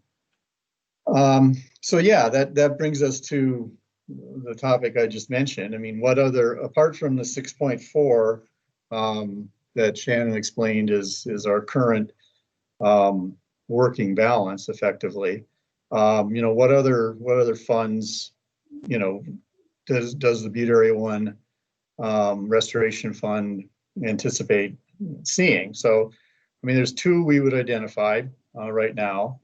The first, if you recall, in the 2019 plan amendments, the governor, the trustee indicated that as a part of the overall package that kind of filled in and provided the structure for the various fund transfers, the governor indicated that DEQ, who is the lead agent or the in charge of the Streamside Tailings Operable Unit, in charge of construction, would be requesting authorization from EPA to transfer an additional $5 million of monies in the Streamside Tailings Operable Unit Fund to two different funds that were providing money for the Parrot. So just, I'm gonna do about 2 sentences on what that means in case members of the council or don't remember, but the Streamside Tailings consent decree and the structure of that fund and the remedy provided that when excess funds were available, they would be transferred to the NRDP, to the restoration program. And so, you know, the 16.5 million that's already gone to fund a big chunk of the Parrot that we secured in 2016 is part of that. As part of the overall effort in the consent decree, DEQ concluded that they could plausibly ask and support an additional $5 million request. That request has not been made. You know, NRDP has asked DEQ to move with all due haste on that matter. We've raised it back in January and asked or expressed our hope that it would be done by the end of this the trustee's tenure. And in the interim, between then and now, we've been providing what support we can to DEQ to help them move the process forward. The latest information that I have gotten from DEQ, which was this morning, is that they said I could represent to the Dnrc that they would be in a position and intend to make a request to EPA by mid-October. So that's the status of that. If and when it's approved by EPA, I mean, we believe it should be approved. We believe there is surplus funds available. If and when that's approved, $2.5 million of that would flow back into the stream restoration category, effectively almost, you know, covering what was taken out of it in 2019. The other big piece that is out there, but it's probably from a timeline standpoint further down the road. The consent decree, the proposed consent decree that is now pending in the court and the state, along with the other settling parties, is hoping and intending for it to be entered. That consent decree sets up what's called the Butte Site Fund, and that's to be funded by British Petroleum ARCO some period of time after the consent decree is entered, to the tune of $20.5 million. So that fund is first and foremost intended to provide DEQ with the funding to implement the Blacktail Creek combined remediation restoration project that's outlined in the CD work plans. And you know, the way the CD is structured, I mean, that is the first and paramount call upon that money. And only if and when that project's completed and there are excess funds would it become available for other uses. You know, I would say, and we we've said this before to the public and in explanation of this component, that that the state team had a pretty clear picture in their mind of actually what the costs of the Blacktail Creek work would be. And that cost and that number was definitely in our mind when we negotiated to the 20.5. What I can say top line, and again, this is subject to, lots and lots of variables down the road, but, our view is that up to half of that 20.5 should be not needed for the DEQ project and should be available for other uses as identified in the CD, one of which is to be transferred to NRDP. This fund also, and is talking about other calls on it. I mean, this is the source of the $1 million that the governor has said he would commit to as a contribution towards the the Restore the Creek or Line Creek project, whatever you want to call it. Just like any reimbursement to or refund to NRDP or the restoration funds, that $1 million is similarly not guaranteed. I mean, if all 20.5 is needed for Blacktail Creek work, then all 20.5 gets spent on Blacktail Creek work. So, but anyway, we think our assumptions in negotiating and what we hope to be the case, and we'll work closely with DEQ on project scope and design and efficiencies and economies, is that there'd be maybe $8 or $9 million left over, and that even after the $1 million goes to the Creek project. So if all, but that said, I mean, this money will not be available for 4 to 6 years. And so it's not money in hand right now. It is somewhat down the road. I think it behooves all of us to stay engaged and kind of pay attention to the remedy and, the progress of things and participate in, we've told DEQ we want to be part of the process of implementing this part of the project. So anyway, if everything works out fine, if everything falls in place that we tried to accomplish, you could get $2.5 million back from Streamside. Could be roughly $3 million.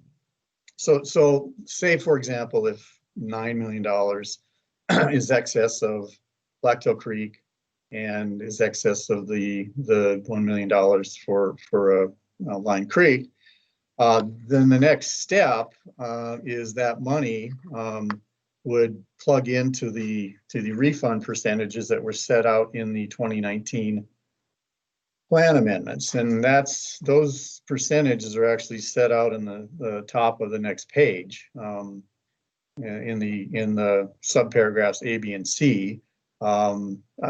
Set out what percentages each of the funds that provided monies to the Parrot, that loaned and advanced monies to the Parrot, would get. And under that structure, the BAO fund would be entitled to receive 35% of whatever the reimbursement might be. So that's where I came up with, if everything works fine and all the reimbursements fall in place, that could be another $3 million to the BAO fund.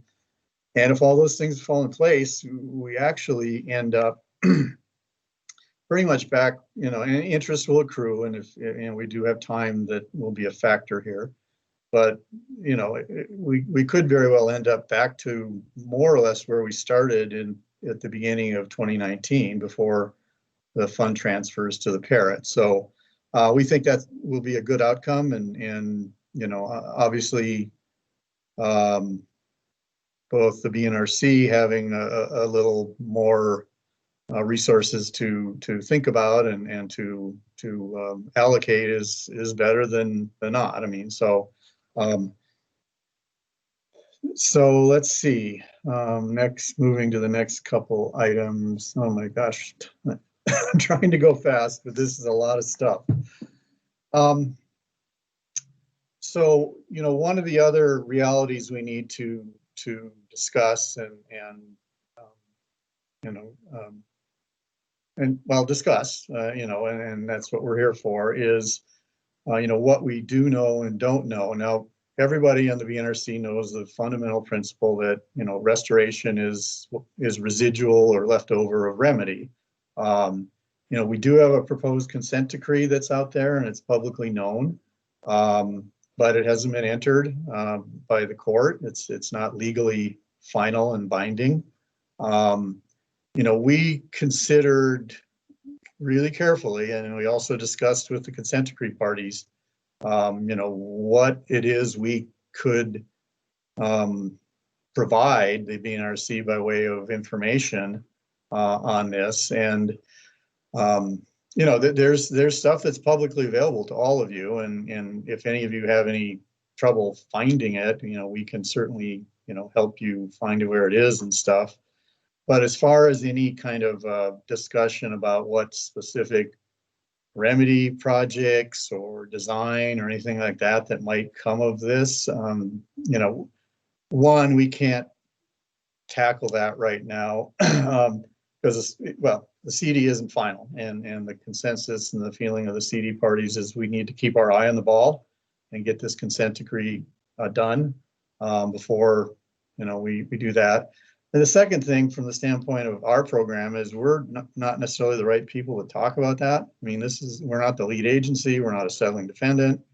We really think at the time when that can be productively discussed, we would hope that some of the other involved parties might be willing to provide some time and information. So, you know, that's just kind of a reality that we're dealing with right now, given where we're at. You know, what we've committed in the memo is that as soon as the CD is approved by the court, we will, you know, do what we can to tee up those discussions and to provide the BNRC with that information. That's really all I can kind of say right now. I'm sure you may have some questions on that. So let me just hit really quickly because I don't want to make a lot more time. You know, the last part of the memo here basically just goes through kind of the various BAO plan categories. You know, the mine cap re-veg, the money in that actually was allocated in the 2019 amendments. There was about 900,000 held in reserve for seeing what Remedy did. There's about $500,000 that went to the tree program and you know, that's ongoing and you know, we want to keep going. The stream restoration category had no specific projects in it. You know, it now is at 1.5 million, and if the SST transfer, which will occur sooner than the Blacktail Creek transfer for sure. No, I shouldn't say for sure. You know, you may be plausibly back up to $4 million, you know, within the year. And that one, there are no projects identified. You know, from our standpoint, the plan itself sets out objectives and parameters for the implementation of that fund that we don't think we need any additional guidance or direction unless the BNRC, you know, has something in mind, which we'd be happy to discuss. Same for recreation. At the time, the AO plan was, excuse me, just had a bit of drink of water. At that time was adopted, there were several projects that had been proposed, and the BNRC said, you know, let's hold off. Let's wait and see what happens with some of these other things and revisit it. And back then they thought by 2016. So that's out there. Again, you know, this is one where, you know, if we did want to go down this road, we'd probably need to do a solicitation, which would be pretty challenging in the time frame we've got. But like I say, if you want to talk about what the ins and outs of that bucket is and, you know, what it's supposed to do, we can do that and provide, you know, more detail. I mean, again, small projects, there is a small amount left over that, you know, would be something to talk about. And then in the water system improvement bucket, you know, there's some money in there, but I'd probably, you know, certainly before offering it up, would like to hear from Butte Silverbow and from Pat on you know, what remaining needs they have, you know, and he just actually went through a lot of that. So, you know, I'm not sure that we would recommend doing something significant with that. I mean, it may not be enough as it is. So, in a nutshell, you know, we do have some serious timeframe issues. I mean, one of the key things that we need to keep in mind if we're going to do a restoration plan amendment is there is a legally required 30-day comment period. So whatever we do has to, you know, back off, you know, and then comments have to be responded to, which itself takes some time, staff time, and the BNRC, I presume, would want to see it. So when you start kind of plugging those into the calendar, you know, we have a window of, you know, 1 to 2 months for this discussion and dialogue before we really have to either, you know, put something out or do something else. So I will kind of leave it at that for now. I really took longer than I'd hoped. We really want to hear from you and get some guidance and do what we can to try and address, you know, your objectives. So I would end there. I'd take questions or well, it's at your pleasure, Madam Chair.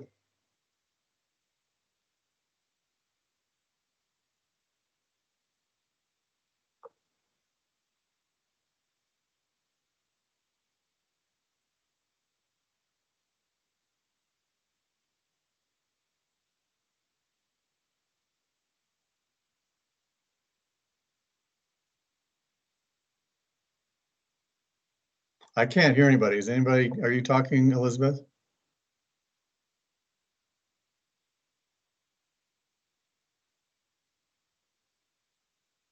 Can anybody hear me?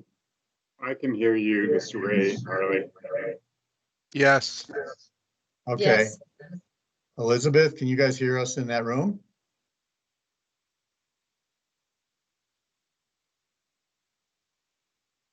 I'm just not sure what's going on, so. No, let's. Miranda, could you maybe put their screen up and take the memo down just so we can kind of see? I wonder if she's trying to talk and is muted. I don't have, or it shows that she's still on, but yeah, it's not showing that she's unmuted herself. I can stop sharing, but I don't know what you mean by take that screen down. Oh, no.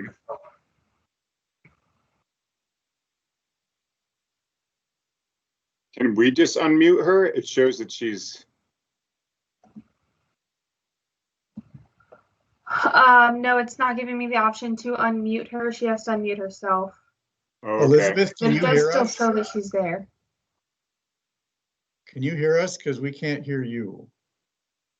I'm talking to Pat by text, and he indicated that their mouse has disappeared. So they're working on trying to get their mouse back. Okay. What do I think of? What next? Yeah. New batteries usually solve that problem. Yeah, I was wondering if that's what it was. At least she didn't spill her Coke over the table. It looked like that was a possibility there. Yeah, actually, Josh and I had this problem when we were recording our Parrot stuff, and the mouse goes to another screen. It's very confusing. Oh. We're back. Sorry, guys. Yeah, it goes away and you can't find it. So we got it now. I think we're good. Everybody can hear us now? Yes, we can. Good. All right. Thanks, Harley, for going through the memo for us. I think we'll go ahead and take a minute here and see if we have questions from the council before we move on. Any questions in this room? Any questions from anybody on the line on the memo? Elizabeth, I think there's an awful lot to digest here, and for us to be able to amend this plan and formulate this plan is going to take a lot more time than we have at present to be able to do something about it.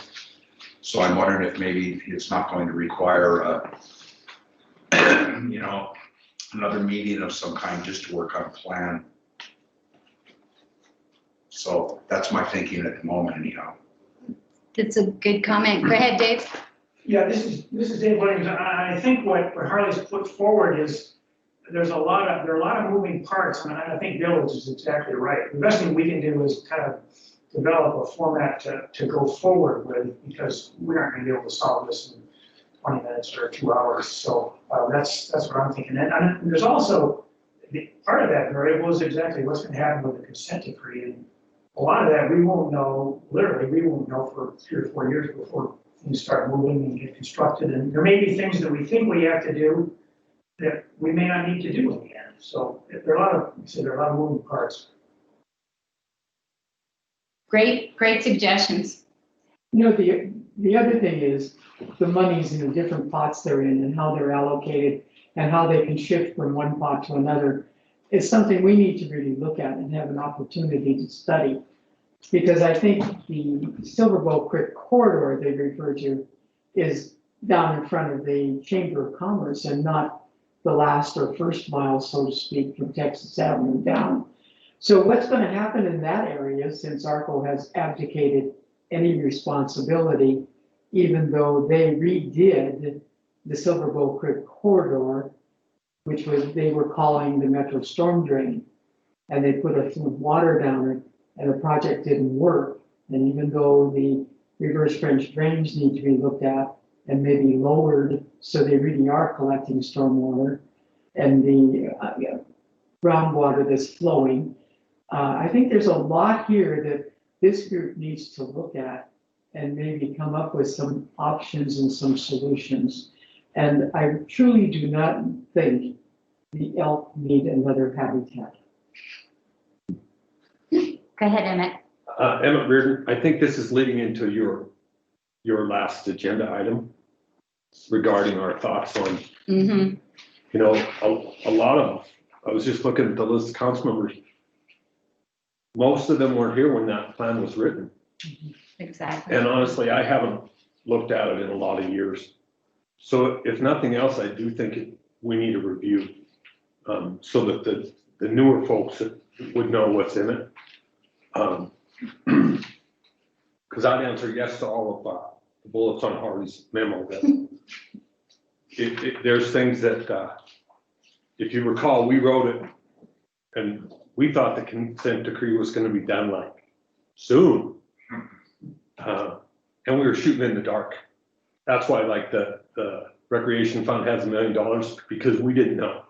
Right. And we didn't want to put money up for things that were going to be covered by someone else. So it's probably at least due for a review. I don't know if it needs to be changed, but it's only fair to show it to the other members. That's right. all. Thank you. Any comments from the council members that are on the phone? This is Ryan, and I would echo the same comments. I think as being one of the new guys, it's a great opportunity to learn from the historical perspective, but also work on where we're headed as a community and make sure that we're in line with everything. So I welcome it and I appreciate the perspective in the conversation. Great, thanks, Ryan. John, Helen, any questions, anything you'd like to comment on? I still would like to go around the room and kind of get at least everybody's initial thoughts on what they would they would like to see in the amendment. But if you have some questions or anything before that, feel free to jump in right now.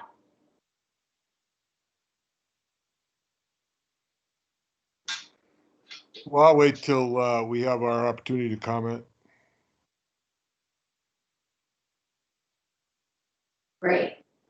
Harley, I do have one question for you on the memo, and that was on your explanation on the streamside tailings remainders transfer.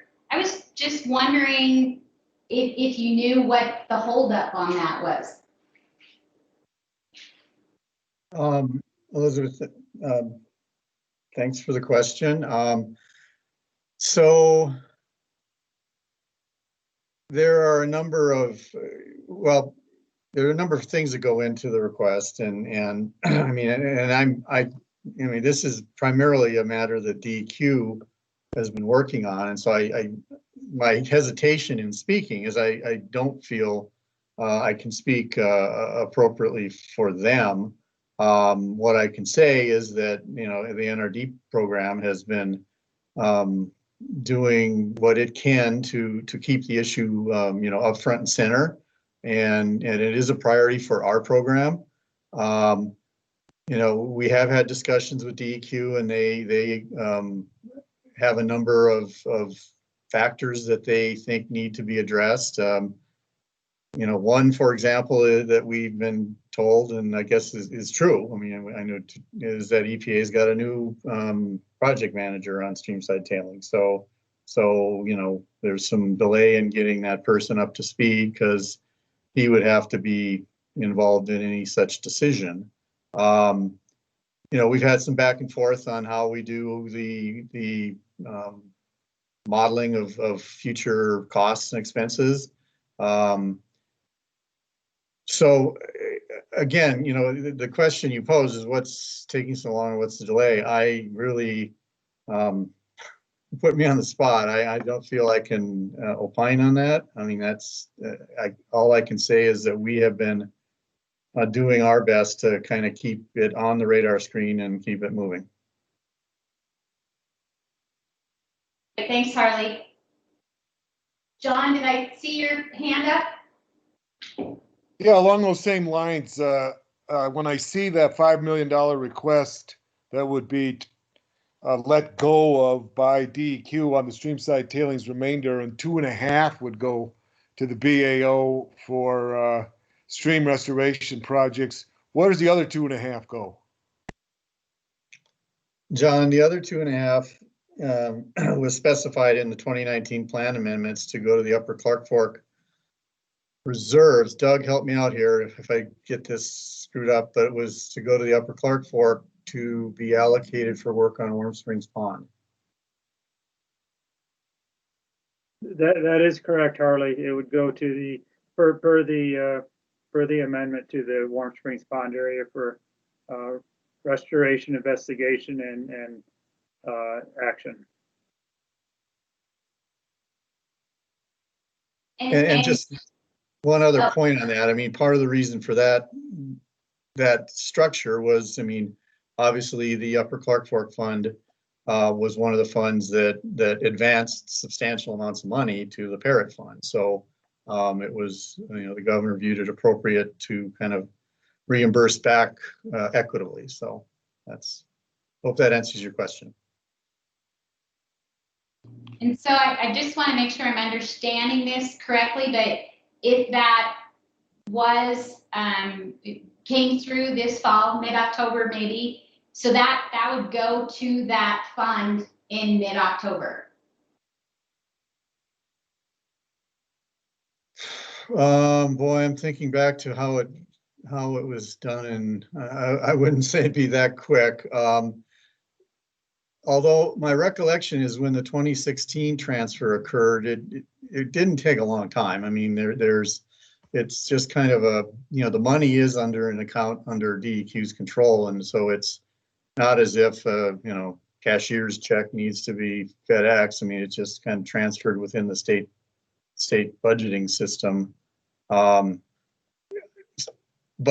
once it's approved, I don't know. I mean, actually, Shannon may be able to, because she's been involved. I don't mean to put you on the spot, Shannon, but I don't know how long it takes for sure. Shouldn't be long though. Harley, this is Miranda. Shannon had to get off. So we can maybe write that question down for her and she might be able to provide a response later.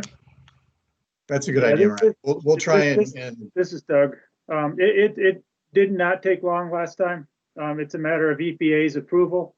Once EPA approves it, then as Harley said, it's a matter of transferring that funding through the state system from DEQ to the NRD to the NRD funds that we control. So it did not take that long in 16. Great, thanks. Just one other quick question, and it's on the Blacktail Creek. Well, it's basically on the 20.5 million. Is the $1 million for the $1 million for the restored creek? Does that come off of the top? That's like the first thing reimbursed out of any leftovers of the 20.5 million? Elizabeth and Catherine, if you're still on the line, I know you are. Correct me if I misstate this, but under the consent decree, the structure of that fund and that paragraph is step number 1, Blacktail Creek, and then step number 2 to a number of different, 2 different categories, one of which is restoration, the other is this project. My understanding of the commitment is that, so let's say, for example, DEQ completes the work and spends $10.5 million. All right, so there's 10 left. My understanding of the commitment that the governor made is that the $1 million would then be next, and then after that, 9 would flow to restoration.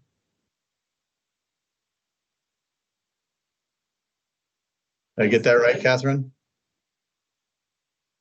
Harley, yeah, I mean, it's not specified in the consent decree, but I think that's what is intended with the MOU that's upcoming.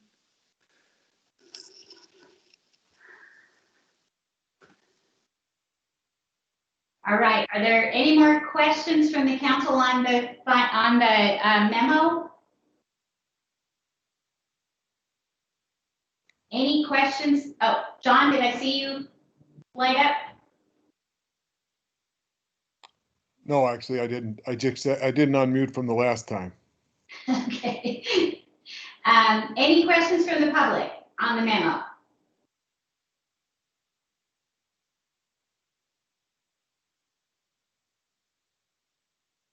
Great, seeing none, we'll go ahead and transition right into our last agenda item. And I think I'll start with this room. We'll go through the folks in this room. And what I kind of like is just a overview of what you're thinking about for this plan amendment. And Emmett, we'll start with you. Well, I think I already covered most of it, but okay. Just the fact that the other folks they weren't in on the writing of it. And so I think we need to review it and then decide if we need to amend it. Okay. Because of that, because of the consent decree, and the timeline with the change in our trustee. So great. Mary Jo McDonald, and since I wasn't a part of the council at the time the first plan was written, I would appreciate an opportunity to study it and then make suggestions about what I would say needs to be different or needs to be the same. Great, thanks, sister. Dave? Dave Williams, the only thing, I would agree with both those statements. The only thing that we could easily do by mail is adjust the date on the recreation. We could resolve that through a series of emails, I think. Go ahead, Bill. Bill Callahan. I need to look at the original plan because I was not involved in when the original plan was developed, and before I can add my 2 cents, I need to have a better grasp about what's going on. And plus, if that 2.5 million were to show up, that would probably, there would be, you know, a lot more money to deal with. You know, another third is what we're sitting on 6.4 right now. So I'd like to take that into consideration too. Great. All right, John, would you like to go next? Well, I was involved. I wasn't on the Dnrc at the time, but I was vitally involved with Pat and everybody in reviewing all of the drafts of the Butte Area 1 restoration, draft conceptual restoration plan, as we called it. And, you know, I think it was a really good piece of work, and that the categories that the BNRC ended up with were pretty much spot on in terms of the priorities that we would want to pursue relevant to restoration projects and not be redundant with work that would get done under remedy. In the 10 years since, you know, and with the pending consent decree, there are certain known work that we anticipated might not get done under the remedy and now is going to get done. So there appears to be an opportunity for some adjustments to the funding levels in the categories.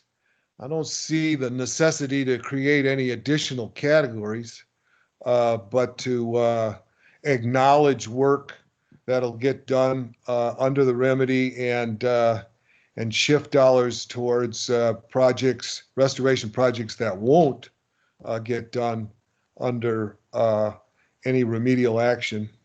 I will be concentrating very much on the ensuring that the resources are available. I have a much more optimistic view of how much money will be left in the Butte site account when the Blacktail Creek project is over. I have a belief that the BAO fund should be fully restored, in addition to the 2.5 million, but the full 5.3 million should come back to the Butte Area 1 account. We will continue to ask questions about any return of money to the Streamside Tailings account. Those dollars are earmarked for the Silverbow Creek corridor above Deer Lodge, and knowing now I don't know how I missed this, but if $2.5 million is going to be spent on Warm Springs ponds, we would assert, and I think we should try to assert in this BAO updated plan that, you know, there are many projects in Butte that are going wanting for funding that we need those funds for. So returning the funds to the Streamside Tailings remainder account to be spent in the upper Clark Fork Basin, is specifically the Silverbow Creek watershed, you know, seems to me to be redundant. We should just keep those dollars in the upper Silverbow Creek area and spend them on restoration projects. And so I think that through a Butte Area 1 plan amendment, we can address making sure that those resources return to the headwaters area as they were intended. And I would also, the second thing that I would want to concentrate on in any plan amendment is to dovetail Butte Area 1 resources with the other ones, the aquatic and terrestrial resources that are basin-wide, which include the headwaters area, and the groundwater resources that have been made available to Butte. I'm not seeing how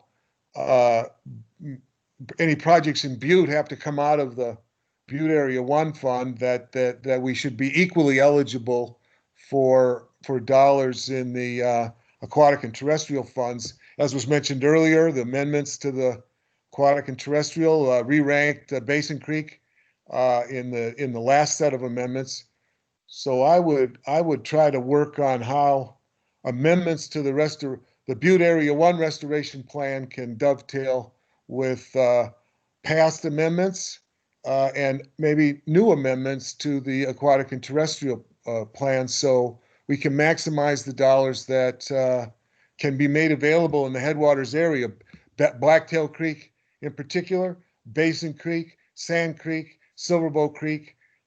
There's a lot of work we can do to make this as good as it possibly can be. So those are things that I think we can and should concentrate on in a set of really updates. It's not like we're going to rewrite this plan. As I said, I think it was a very good piece of work as published in 2012, 2013. The categories were spot on.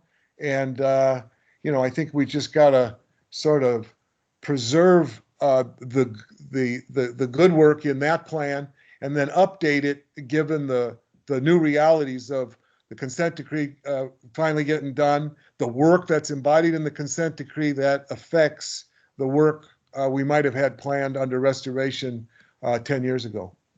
Madam Chair. Thanks, John. Helen, would you like to share your thoughts? Sure. I was just kind of wondering from the staff, what sort of availability the staff has to assist with the plan amendment, given the short time frame we have available. Madam Chair, Helen, that's a good question. You know, we're responsible to support the BNRC as best we can, and we take that seriously. You know, we're a very busy program. We got a lot of things going on right now. So I you know, we will do our best, and you know, and to some extent, we've already had discussions internally about, you know, what might have to kind of slow down if we're going to do this. And so, you know, it's not infinite resources, but I'm saying we'll do our best to try and, you know, support you. I mean, it's what I'm hearing primarily at this point is a request for additional, you know, review of the BAO plan itself for a number of the members of the BNRC. You know, so I could envision, you know, us scheduling a work session in a week or two to spend focused time on that, if that's what you think would be a productive use of time. You know, I guess what I'd tell you is if we're reaching the breaking point here, we'll let you know. I mean, but we'll do our best. So who would be like the point person that we should be interacting with about the plan amendment? Ray and myself, I think. Ray okay. First, and I mean, at this point, you know, a good chunk of the staff's already involved because some members here were involved in the original plan, and you know, we have subject matter expertise and site expertise. I mean, you know, Jim Ford, as you know, knows this area as well as anyone. So, but as far as like a point of contact and communication, I mean, Ray, and then, you know, I'll be trying to kind of spearhead it at this end. Okay, so maybe, yeah, if we all make a commitment to review the plan and then funnel our ideas to Ray, just to get it moving before the change of trustee. Yes, so this is Ray. So yeah, feel free, anybody to reach out. I'll be the initial point of contact, answer what questions I can. In my experience so far, we're really work together very well as a team with a lot of communication. So certainly that would occur in this case as well. So. Madam Chair, could I just make one more point on my answer? You bet. So here's kind of the flip side of the coin. I mean, you know, like I said, we will do our best. But if you tell us you want to get this done by the end of the year, then we're going to tell you, and respectfully, and you know, but we're going to tell you what it's going to take. And there will be deadlines, and there will be, you know, milestones we have to hit. And that's, you know, on all of us. You know, we'll do our best to hit our milestones, but correlatively, you know, if we tell you we need all of your ideas in you know, by such and such date, it will be because we need them by that date, to keep it going. So yeah, it's a big task, but you know, if everybody does what, you know, keeps on track, I mean, that'll make it a lot easier. Fair enough. And I think, as John said, I kind of agree that it's just an update. It's not a rewrite, and I really do feel like that if we can get together, we can get our ideas together, and we can pull it together. Ryan, did you have some ideas that you wanted to share tonight? No, I think the dialogue's been good, and really I think everything's been covered. I think the work session is great. I do like the conversation about incorporating some of the other funds where there's some overlap and some interplay, just to make sure we're using the funds most efficiently. But I appreciate everybody's time and attention, and I agree that there's work to be done, and I think you're with a group of people that are committed to doing it. Great. Madam Chair, if I could just ask then, if the BNRC is reaching the point where you are going to get tonight, I would ask that you give us some reasonably clear directions on what you expect from us at this point, be it a work session or more information, or we need to know that so that we can do our best to do it. What I heard from the council, and correct me if I'm wrong, but I think everybody agreed that a work session to, number one, review the plan that we have, and number two, maybe provide some of our ideas on things that we would like in the amendment is what we're looking for. And I think everybody is clear on how quickly this has to move. Just looking at, 30 days of comment plus 30 days to address comments puts us at, a kind of a drop dead date of the end of October.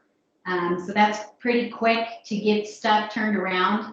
And so I guess I would propose that we, in the next week or two, put together this work session. We could do it in an evening, or I'm not sure a lunch meeting would give us quite enough time. But I guess I would throw that out to the council. I think if we could get a link to the plan to where we could review it, and if we could do that ahead of time, that would save a lot of time. Okay. So, Madam Chair, members, I can provide a link readily. I'll just send an email with that link to you promptly tomorrow morning or tonight. Great. Is everybody in concurrence that we should do a work session meeting? Okay, everybody in this room shaking their head? Ryan, Yes. John, Helen, anybody else disagree? Yes? Okay. Great. Is there, maybe we won't take up everybody's time tonight picking a date, but we'll throw some dates around on email tomorrow and get that set up. I would suggest next week. That works for me. Works for me too. How about next Thursday night, which is the 3rd of September? Does that work for the folks in this room? Okay. Should, yeah. John, Ryan, Helen, does that work for you? Yes. Yes.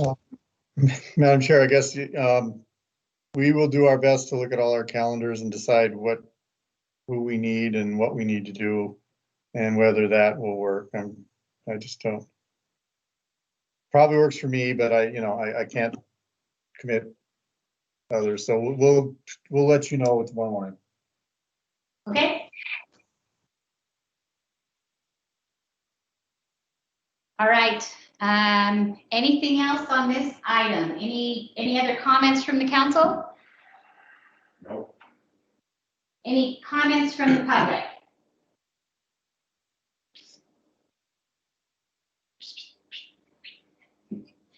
Pat? This is Pat Canine. I'd be happy to sit down with y'all anytime, any place, and provide my historical perspective on what y'all went through and where we're at. Great. Just let me know. Thanks, Pat. Thanks, Pat. All right. Any other public comments? You're on mute. Yeah. I think we're unmuted.